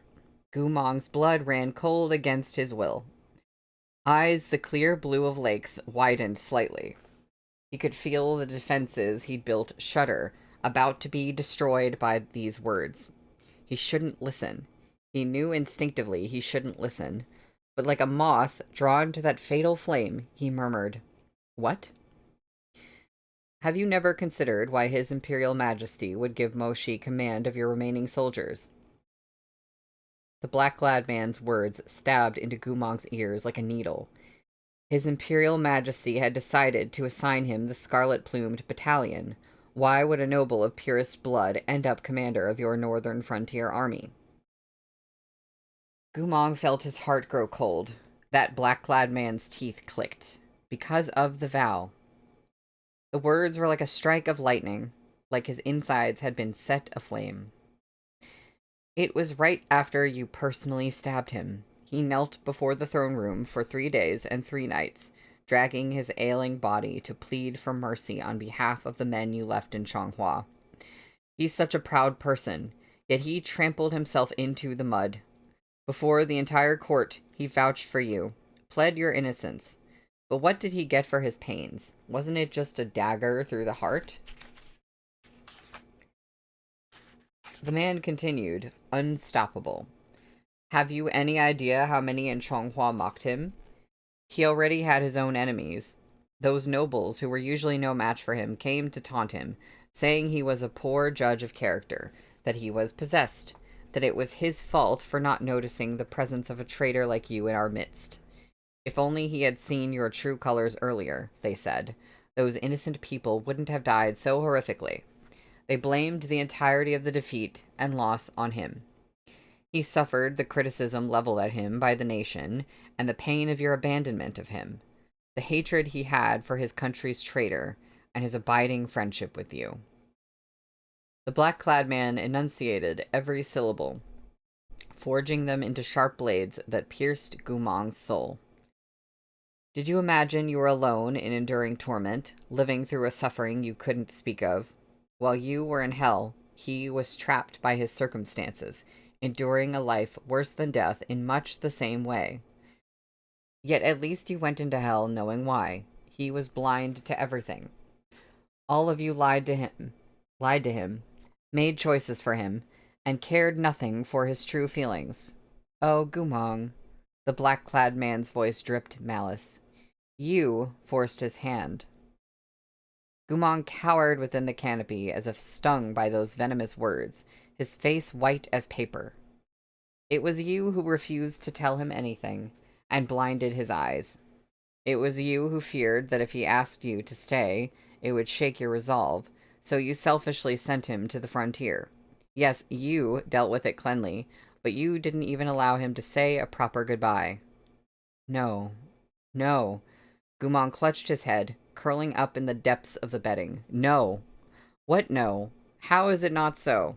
Gumong, you trampled his faith, his dignity, and his light. You thought so highly of yourself. You really believed he'd walk the path you'd arranged, living a clean, pure, and worry-free life from then on. How stubbornly arrogant you were. Agony tore through his head. Gumong cowered like a cornered beast, wailing softly. It wasn't like that. I didn't want him to. So what if you didn't want him to? That's the truth of what happened, the black-clad man mocked. Your lies allowed His Imperial Majesty to use the lives of those 30,000 soldiers against the two of you twice. The first was to force you to become a spy, and the second was to ensure Moshi would never rebel against him. That's the vow of calamity, the black-clad man said, his voice full of cruelty. For someone he thought had left him forever, your Shiha Jun gave up 10 years of his life, swearing an oath to never betray His Imperial Majesty, never betray Chonghua. Gumong, I wonder if he told you this when you were crying about your grievances. It was a question asked by someone who already knew the answer, but it hit Gumong like the strike of a whip, setting his entire body shaking, his lips bloodless as they trembled. I wonder if he told you this. Moshi's handsome, chiseled face seemed to appear before him. When those long lashes lowered, they hid all the shadows in his eyes. He saw Moshi nuzzling his forehead, speaking quietly. Shixiong, it's fine now. Everything's over. We still have a lifetime ahead of us. He'd run the risk of shattering his own core to stubbornly uncover the truth of Gumong's defection.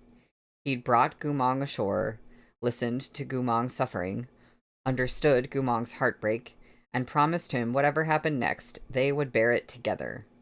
The only thing he didn't do was show Gumong his own wounds. The only thing he didn't do was tell Gumong their lifetime together had stopped being whole years ago. Unknown to nearly everyone, that decade of his life had long since become an oath to protect Gumong's remaining subordinates. Do you know what the most ridiculous part is? The black-clad man asked, taking note of Gumong's anguish as he neared his breaking point. He took a step forward, his eyes overflowing with malice. Gumong, the most ridiculous thing of all is that this oath of his was made completely in vain.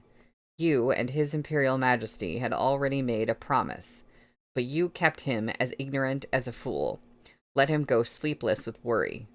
If Moshi hadn't sworn this vow, would the Emperor have harmed your remaining soldiers? He would not. Poison gushed out, eating through Gumong's flesh and bone. Watching Gumong's face, the black-clad man could see how chaotic his emotions were, how close his mind to destruction. Success was at hand. He was like a spider bearing its fangs, advancing toward the prey trapped within his intricately crafted web. The final strike came like a bite through the throat. When the two of you joined hands to design your clever schemes, he was your first victim. Gumong, if I cared for Moshi at all, my greatest wish would be for him never to have met you. He watched Gumong shattering like porcelain in front of him, could almost hear the eerie cracking noises. It was you who ruined him.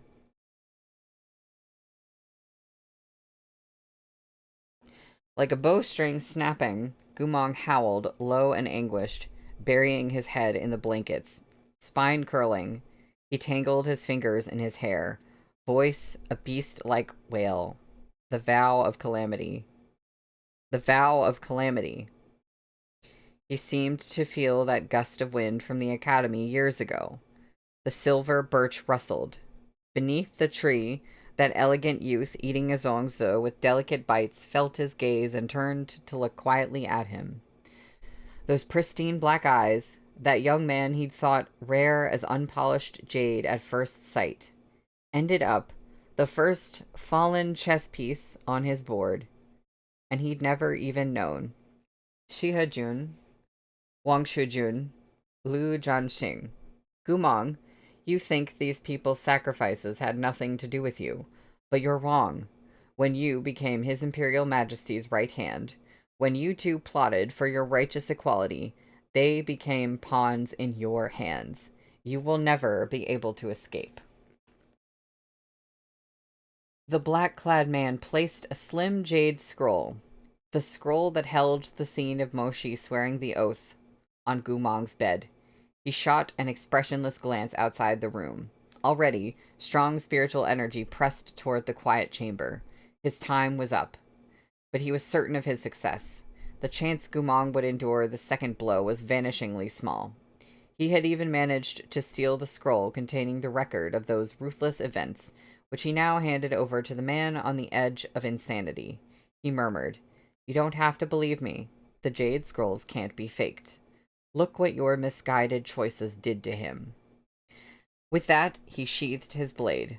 Before Moshi could reach the room, the man darted to the roof like lightning and vanished from sight. Well, okay. That's the end of the chapter. We have one chapter left of this volume. Right? Yes. We're in a bad situation. I just can't help be like, okay, so who is this? Who is this man? Like, who... this seems like somebody who's, you know, very familiar with Moshi and Murong Lian and these other people. Like, I don't know, I'm just like, who are you? No, it's not the end of the volume. We have one more chapter. I just, that thought is, like, raging in my head right now. I don't... So, this is chapter 159, The Knife's Edge.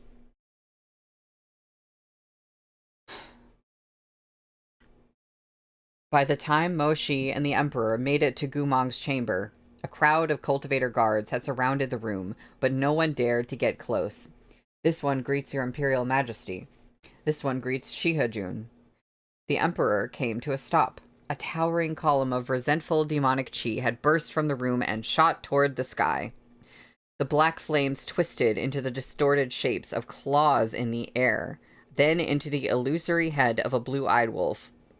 "Where is the assassin?" the Emperor demanded. The captain of the guards was ashen-faced, crossing his arms in salute as he answered, This subordinate is useless. The assassin was skilled. They've already escaped.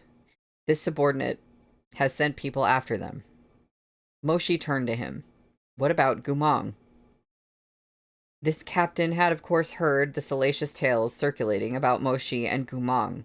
Upon being so suddenly interrogated like this, he broke into a cold sweat. Swallowing, he said fearfully, "By the time we got here, the black magic demonic chi had already erupted. The subordinate tried to enter the room, but... The Emperor squinted at him. The guard was a pathetic sight. Hair mussed, cheek smeared with soot, and a corner of his lips stained with blood yet to be wiped away. The rebuke on the tip of his tongue became a sigh. He looked up at the room enveloped in black magic chi.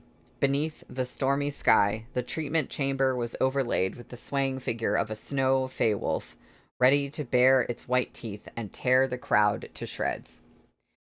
The captain desperately explained to Moshi, "Shihajun, the demonic chi in the room is too strong. No one can go in there. All we can do is get information and wait outside. The instant Gumong goes berserk and emerges, we can..." Moshi didn't let him finish. Before anyone could move, he dashed alone through the intense demonic chi toward Gumong's room. "Moshi," the Emperor exclaimed.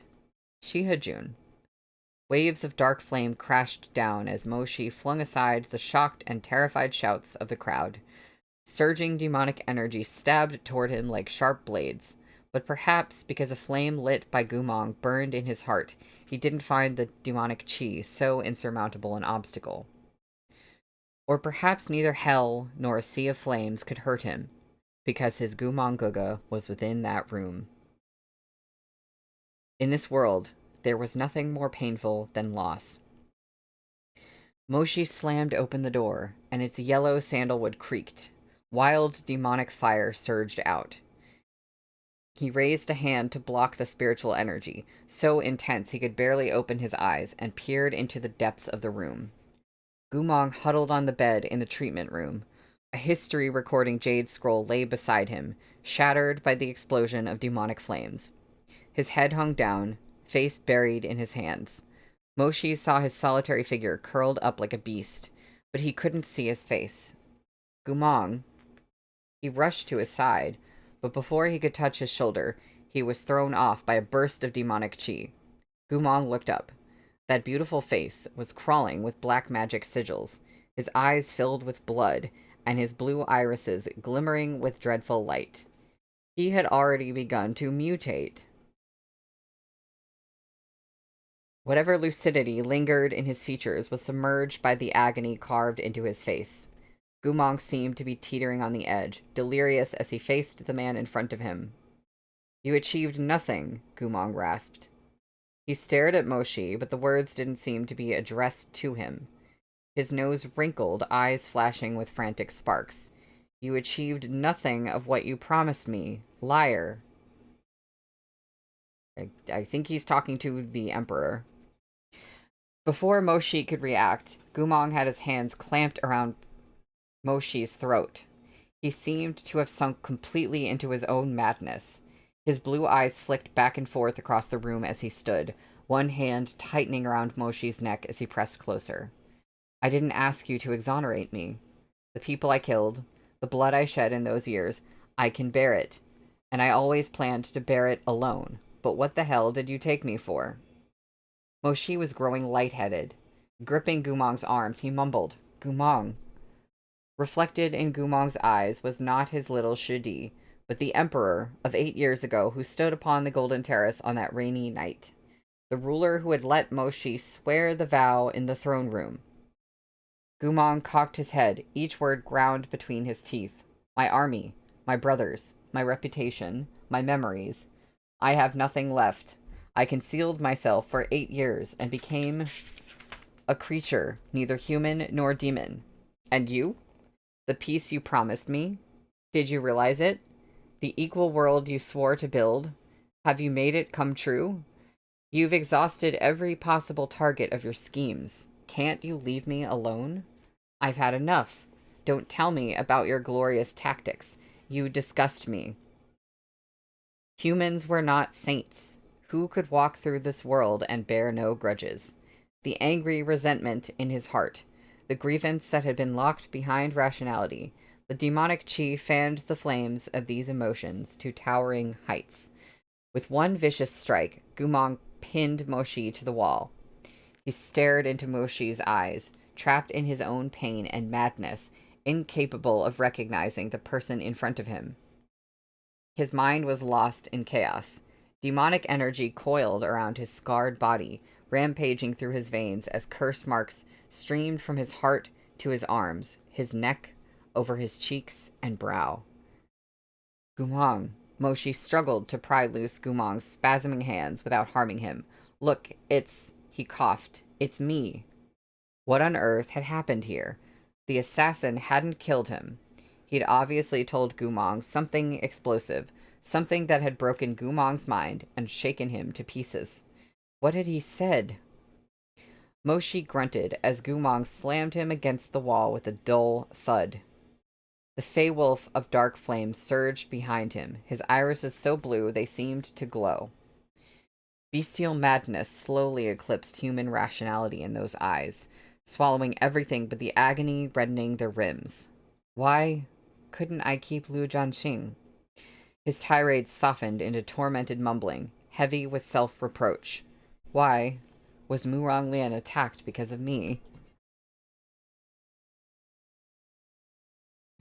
He grew less intelligible as his voice choked with sorrow. Why? He hung his head in despair, shoulders shaking minutely. Why did Moshi have to go so far? I was the one who forced his hand. It was me.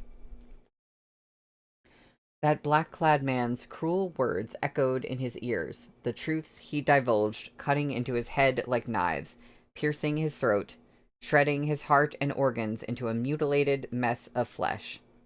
Fat tears rolled down cheeks marked by demonic scars, and the fire burned brighter with his torment. His body, which had once remained scaldingly hot through any storm, would be rent asunder and swallowed up like this. His consciousness was being eaten up bit by bit as the black magic sigils crept toward his fingertips. It was me, Gumong sobbed. I failed in everything. I made all of you pawns on the board. Janxing, Murong, Moshi. Voice cracking, Gumong wailed. Why did you make him take the vow? Stunned, Moshi's gaze found the destroyed history recording jade scroll. The pieces suddenly fell into place. Gumong's grieving sobs seemed bloodily torn from his throat. Like a trapped and dying beast, he cried piteously. Why did you force him to take the vow? Why did you have to hurt him so much? I just wanted him to have a better life. All along, I wished for him to have a better life, but I was the one who ruined it. I was so arrogant. I thought myself so clever. I didn't leave him a way out. I wasn't willing to tell him the truth, and this was the outcome. Gumong, oh, you're much too clever. Mindless, let me make sure I didn't, Mindless, Gumong pinned Moshi down with such force that blood seeped from beneath his black lapels. Pressed close like this, the turbulent black magic chi was like countless sharp needles stabbing into Moshi's bones, bringing the pain of 1,000 cuts, destroying his defenses. Moshi endured the agony. He resisted the oppressive chi to lift his hands, inch by shaking inch, until at last he cupped Gumong's contorted face. The taste of blood surged up his throat as he lowered his head to gaze into Gumong's eyes. He wanted to speak, but the pressure of the black magic energy was suffocating. In the end, no words escaped his lips. Only one trembling fingertip came up to touch the lotus sigil on the side of Gumong's neck. I'll stay with you. When I'm not here, this sword array will protect you. If you need me, if you're willing to let me know, if you can trust me, all you have to do is say my name, Shishong. I'll always come to your side. His past promises were like fragile snow, burnt to ash by violent demonic flames. This ferocious spiritual flow enveloped Gumong's body. The closer Moshi came to it, the worse it hurt. As Moshi caressed the sigil on his neck, the skin of his fingers was burned raw and bloody. But he stubbornly refused to flinch back. He resisted the pain, breaking through all misunderstanding with trust, cutting through all hatred with forgiveness. His pristine soul passed through the black magic curse, and he brought Gumong tightly into his arms. He could feel Gumong trembling, could feel the demonic energy seeping through his own skin and staining his organs. But what did it matter? He kept his promise, just like when he was young, and promised his Gumong Goga before going on campaign, that no matter how dangerous the path, he would return to his side. When he loved someone, it was for a lifetime. It had nothing to do with lineage, with identity, with time. He had never lied to Gumong, and perhaps this time, in this instant, Gumong would finally believe him. Ever since that day when he was young, the promises he made were for a lifetime, from the moment they left his lips. Yes, the vow, Moshi whispered. Look, Shishong, look how silly I am. Could you stay and look after me? I spent 10 years of my life so you would look after me again. Don't let me be silly anymore, won't you? Moshi coughed weakly, bloody spittle staining the corners of his lips. He closed his eyes and brought a hand to the back of Gumong's head, taking this demon feared by all into his arms like a cherished treasure. Won't you please stay? Gumong opened his eyes wide, looking at him with hazy uncertainty. In the silence, 2 lotus flower sword arrays burst to glorious life. Blade met blade, but because neither wished to hurt the other, they scattered into countless glimmering feathers that drifted down around them. The moment that brilliant blue light flared, the black magic chi snuffed out. The curse marks covering Gumong disappeared beneath his skin. Tears streamed down his cheeks, and that water seemed to wash the confusion from his eyes, dispelling the demonic miasma and leaving the crystal blue of deep lakes. Gradually, focus returned to Gumong's gaze. Moshi? He murmured. Okay, there's art. Okay, there's art. Before Moshi could answer, he choked out a sob. I'm sorry. I'm sorry. He couldn't hold himself together any longer. I didn't want to harm you. I didn't want to force you into it. I didn't know you would. You would. That's 10 years. He didn't say any more. He was crying too hard to speak. How many decades are there in a lifetime? Why were you so stubborn, offering up your life to for someone you thought betrayed you? Moshi embraced him, stroking his hair and kissing the top of his head. Yes, he whispered. 10 years. Clutching him tightly, he rasped. So, you must always be well. Otherwise, I'll be very angry. If I'm angry, won't my life get even shorter? Those long lashes were wet when he blinked. To stay with me a little while longer, even just one more day. Shishong, you have to be good. Gumong wept in breathless silence. Don't become a demon. Don't blame yourself. Don't leave me. Moshi reached out to gently wipe the tear tracks from Gumong's face. Covered in blood, he held Gumong. His injuries were heavy too, but still he protected him. Moshi pressed his chin to the top of Gumong's head, the rims of his eyes red and wet, smiling wanly as he tried to comfort him. You have to, day by day, spend the rest of your life taking care of this home with me, okay? Here's the art from, just a second ago. Yeah. Now, hold up. No, that's the end of that's the end of the book. That's the end of the book. I was like, is there more? It looked like there was like one more white page after the art. No, there's not. They ended on the art. Okay. Well. Okay, so Blue, it's not exactly the cliffhanger I expected. I mean, I don't know. When I thought of like what kind of cliffhanger it could end on, I thought it might be like at a point like it could be somewhere like before the scene, before Moshi comes in, and we just know that Gumong has like heard the news and there's demonic chi and we don't know what's gonna happen next. It's not as bad as I thought, honestly. But yeah, so Nina, you want me to read the first chapter of volume 6? Because I'm still down to do that. But yeah, that's volume 5. So, do we do one more chapter?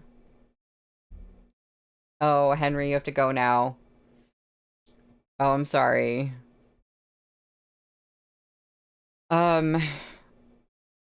Yeah, I guess I want to do one more chapter, and then if anyone has to go now, like, it's one more chapter, you can catch up.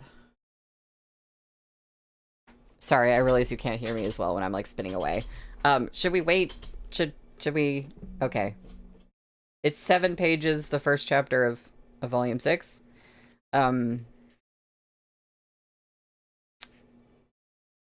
Okay. Well, first off, we're gonna look at the cover art for volume 6, because I like to do that anyway. It's very, very beautiful. They're on a boat. There's a lot of We got Faces in the Mist, and we've got a boat. Yeah.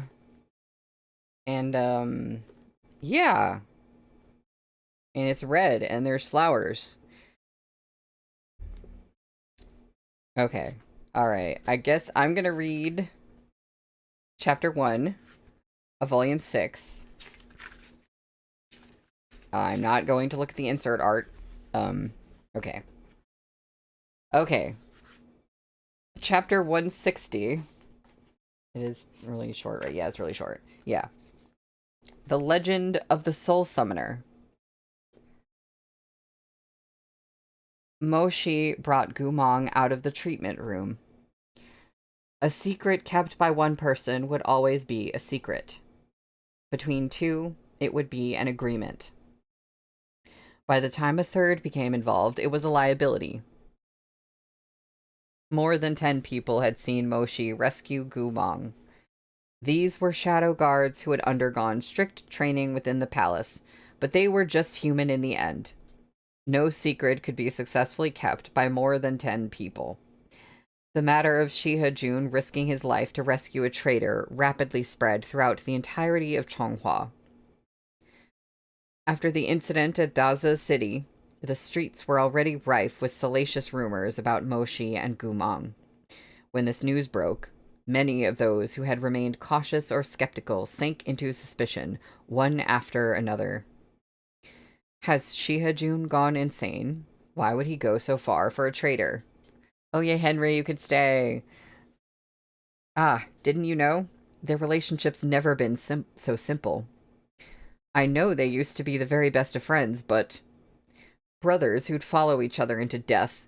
You should hear what Murong Lia is saying. He's a relative of the imperial family. He probably got the inside story. Your jaw's going to drop when you hear the truth. I can't help but see his name as Murong Lai, which is funny in this case.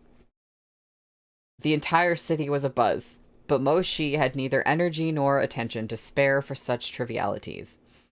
Although he'd reached Gumong in time to drag him back from the brink of becoming a demon, that mysterious assassin had managed to tell Gumong about the vow of calamity. Gumong, already hovering on the knife edge of insanity, had been dealt another great psychological blow. His mind was destroyed at last. Just as Jiang Fuli had warned, Gumong's mind now was in worse condition than when the Liao Kingdom had returned him. Back then, Gumong had believed he was a wild wolf, but his thoughts had at least remained human in nature. After these injuries, Gumong, upon waking, seemed to have lost all his humanity. When the Liao Kingdom tempered him, they wanted to turn him into a flesh and blood weapon. He didn't need to think. He just needed to follow orders. Mengzi, having finished examining Gumong, stood beneath the colonnade that ran along the edge of Shiha Manor's garden, speaking to a visibly exhausted Moshi. It was most likely the Liao Kingdom's first attempt at such magic. They didn't have a good grasp of it. At first, Gumong's spiritual energy fluctuated, and his demonic qi became stronger, but there were no other obvious mutations. Later, he began to show signs of losing control, and became increasingly difficult for the Liao Kingdom to handle. In order to minimize their risk, the Liao Kingdom cut out the 2 souls containing his memories and sent him back to Chonghua. You can see there's very little left of his mind. He hasn't been devoured totally yet, but he's more or less a mindless...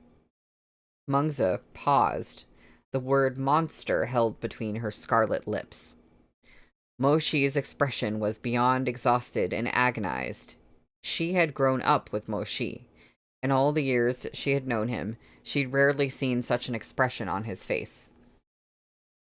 Beyond the corridor, a light drizzle was falling, and the pool's red lotuses swayed with the wind. A golden carp swam beneath a wide lotus leaf, leaving glimmering ripples in its wake. But he remembers me, Moshi whispered into the silence. He hesitated. After I brought him out of the treatment room, he slept for almost 2 days. When he woke, he didn't react to anyone else's voice, but he remembered me. Moshi lowered his gaze, as if, in speaking the words to Mengzi, he was also consoling himself. When I talk to him, he always responds. He hasn't yet been fully devoured by black magic, but in his current condition, virtually all of his memories have been destroyed. Mengzi sighed. To be honest, I don't really know how much longer he can hold out. Modaga, Medicine Master Zhang's already told you this. After suffering a breakdown like that, the only way to recover would be finding those two lost souls. What do you want to bet they're in a boat for on the front cover? Moshi closed his eyes. Rain drummed on the tiles of the roof and streamed down the Taihu stones. Moshi's pitch-black brows were drawn low, and beneath his straight nose, his thin, pale lips were tightly compressed. If it was just Mengzi who said she couldn't save him, he might still have a wisp of hope. But Chonghua's foremost healer, Zhang Fuli, had long since warned him in the same words, unless you find his two souls, not even an immortal from the highest of heavens couldn't save him. Moshi's fingernails sank deep into his palms. How many healers in all of the 9 provinces are capable of summoning souls? Mengzi froze. Modaga, surely you don't mean... Moshi turned toward her. I want to summon those souls for him. An expression of disbelief rippled across Mengzi's face. That would be like fishing for a needle in the ocean, she murmured. If the souls scattered, they could be anywhere. Even if you knew how to summon souls, the world is vast. It might take 10 or 20 years to find them. And then only after untold difficulties. It would be an impossibly arduous undertaking. I know. Moshi stood with his hands clasped behind his back, gazing into the screen of rain that fell before the eaves like a beaded veil. Of course it won't be easy to find those two souls. After a pause, he continued, voice steadier. But it would be much harder to abandon him. In the past, everyone believed my family had fallen from grace, that I was doomed to fail, said Moshi. No one would spare me a second glance. When I first enlisted, I did everything on my own. I stood guard alone, scouted alone, and ate my meals alone. Once, I was trapped by a pack of demon wolves and drenched in venomous blood. I thought no one would risk themselves to save me. I had no one I could rely on in all of Changhua. Mengzi looked down, a little awkward. Moshi had been young back then, and they hadn't interacted much. She didn't know how to console him as he spoke of those past events, and only made a soft noise of agreement. He was the one who came to save me, Moshi told her, with no consideration for whether he would be harmed, with no consideration for whether he could dispel the demonic chi afterward, with no consideration for my identity or my circumstances. Now that it's my turn, Mengzi, it's the same.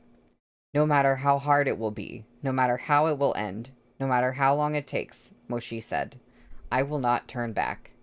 As long as he's still alive. As long as I'm still alive. Not until one of us departs this world. Jade-green bamboo swayed against the white walls of the courtyard, rustling wetly in the wind and rain. Or he returns to health, Moshi finished.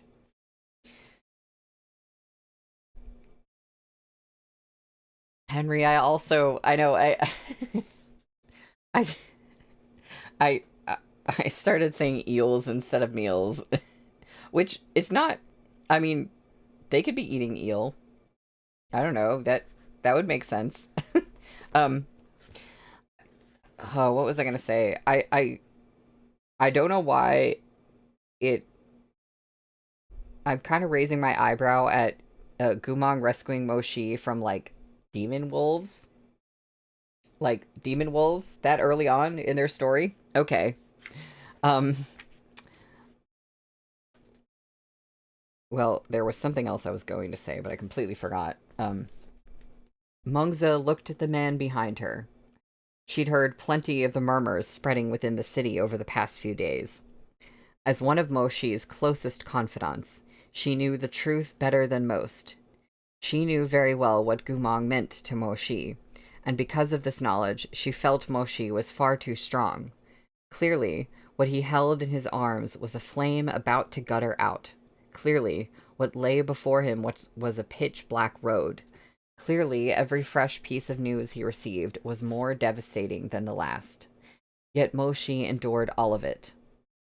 In her capacity as a healer, Mengzi had seen all types of people become fearful, despairing, reluctant, or mad when faced with such a plight. She'd seen children turn away from their ailing parents in sorrow, husbands give up on their weakening wives in cowardice. Many of those people, when forced into a corner, could only bow their heads in defeat. She wasn't in their shoes. She hadn't experienced their lives and suffering, and so she hesitated to rashly judge their choices as right or wrong, selfish or merely indifferent. Still, she had seen her share of the fickleness of devotion. How could she not be moved at the sight of Moshi's stubbornness in refusing to bow to fate? Moshi didn't complain or blame others for his situation, nor did he lash out or break down. Anyone could see the unbearable weight of the emotions he suppressed in his face. Anyone could see how, even now, his fingertips trembled as he stood beside her. But this man was extraordinarily clear about everything he did, and was terribly harsh on himself. He never wasted time doing anything he considered unnecessary, even if venting his sorrow would bring him some momentary ease. Throughout all this, he had been calm in a way that was almost masochistic, battling nightmares that were more than enough to destroy his heart countless times over. In the end, Mengzi heaved a sigh.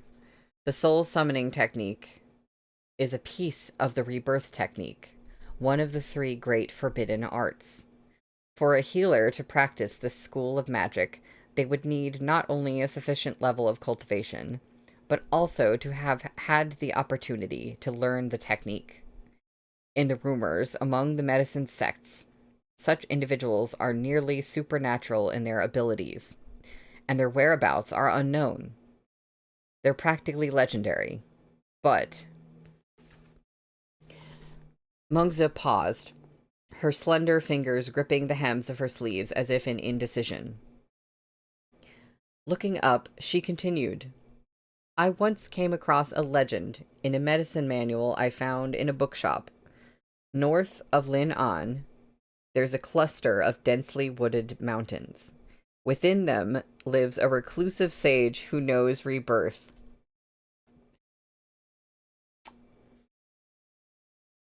She saw Moshi's pitch-black eyes light up. The soul summoning technique is the first step of rebirth. If the legend is true, this sage could certainly summon Gu Shishang's 2 lost souls, but... She turned away. This legend is no more than a few sentences, she explained quietly. There's no other evidence of such a sage living near Lin An. Assuming it's true, this person has vanished into the mountains and would be nigh impossible to find. In the legend, his temperament is fickle and capricious. He helps people when happy and harms them when displeased. Even if you 2 manage to find him, you can't know if it'll bring fortune or calamity. She could see by Moshi's expression that he'd already made up his mind. Mengzi sighed. Mo Dage, if you really want to go, I can't stop you. Chonghua is at war with the Liao Kingdom, and Liange is bedridden with his injuries. At this moment, his life hangs by a thread. Even I don't know if it's possible to save him. If you really can help Gu Shishang recover, it would be a great boon to Chonghua. But the situation is delicate. I worry Imperial Brother won't let you travel far from the capital. How about this? Go in and take some rest. After all, you sustained considerable injury suppressing Gu Shishang's demonic qi. In the meantime, allow me to explain to Imperial Brother and make the request on your behalf. She gave Moshi a gentle smile that could that couldn't hide the faint sorrow in her eyes. I'm sorry. I wasn't the first person to recognize your potential. When your family was struggling, I wasn't at your side. Let me help you one more time. If you can save the person that you care for. She looked down, wisps of dark hair curling at her pale, slender neck. Then I would be happy too. Rest assured. Leave Imperial Brother to me. The rain had grown heavier. Mengzi gave Moshi some final instructions on Gumong's medicine, then summoned Yuanyang. The two women left under umbrellas. Moshi returned to the room to sit beside Gumong. Only a few servants remained in the courtyard, housekeeper Li among them. Shifu, why are you frowning? What are you thinking? A new apprentice asked, rousing Li Wei from his thoughts. Li Wei looked away from the decorative screen he'd been gazing at and cleared his throat. Nothing. Of course it wasn't nothing. He'd heard Princess Mengzi's entire conversation with his lord. All throughout, he'd felt uneasy. Li Wei had previously served in the palace. He'd seen enough of concubines, consorts, and female officials. However noble these women's births, they were still human. They had human emotions, and emotions were rarely easily dispelled. It was feeling that made them sit alone in an empty bed canopy until daybreak, or laugh unabashedly in their own palace hall upon hearing some other favored concubine had died of disease. Feeling drove their schemes, hatred, and jealousy. It was why there were many things they clung to against all reason. But to Li Wei, Mengzi seemed unlike those other women. While she did experience hardship, sorrow, and dissatisfaction, it all appeared fake to Li Wei, like powder on a beauty's face. Love that could be so easily abandoned was not love at all, and she'd waited for Moshi in vain more than 10 years. Or was it perhaps that, as one of Chonghua's 3 gentlemen, her behavior simply wasn't like that of ordinary women? As Li Wei thought, he couldn't help but furrow his brow. That's the end of the chapter.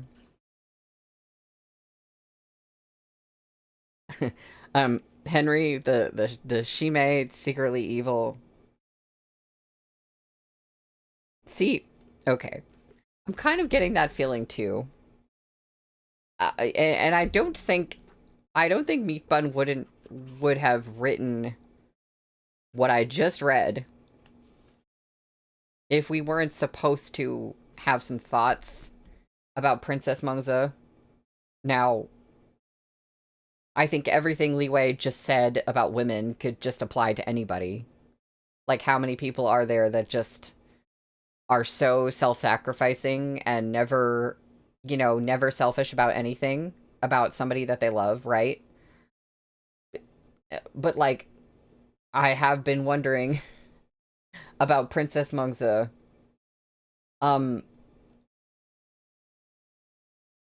But there's certain things that, like, I don't think she could be behind because it was pretty clear that they would lead to harming Moshi. And they did harm, like, the stuff with, the secret person revealing what Moshi did. Like I don't see how Mengzi could be behind that, because she would know that Moshi would just, like, harm himself more, right? To deal with the situation. So I don't know. I don't know. I don't know what she might be up to. Yeah. The assassin used a voice-altering spell. That is true.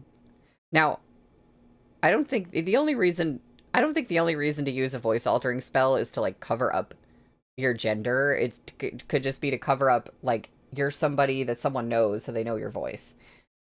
But that's definitely a thought But again, I'm like, there's certain things where I'm like, why would she do that? Because Moshi is just gonna hurt himself, like, dealing with the situation.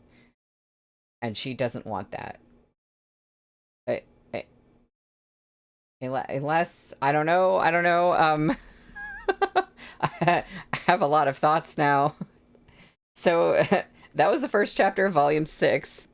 Um, and I'm gonna, again, do the thing where I don't read the back. I'm not reading the back of the book purposely. I might just not read the back of the book until we're finished with Volume 6. And I'll just keep that up going forward because I don't want to know anything about what's about to happen. But yeah. Yeah, I guess this is a better ending for the stream. Um, yeah. So that was fun. That was a lot. Um, I feel affirmed knowing about I thought that Gumong and Muronglian were related. And then I was like, but how? I don't know. Like, I was trying not to assume things, but yeah. Yeah, okay. Yeah, we need to walk it off now. Oh, Henry, unless she's been pretending to be weak to not arouse suspicion. Yeah, oh my god. Okay, do we have... See, do...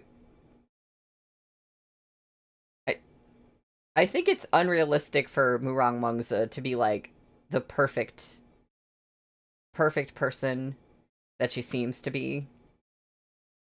But I don't really want her to be, like, a big bad either. That just seems kind of unfair to her, I guess. I don't know, but, like, um... at the same time, we're, you know, it's meat bun. So people do what they do because of their circumstances.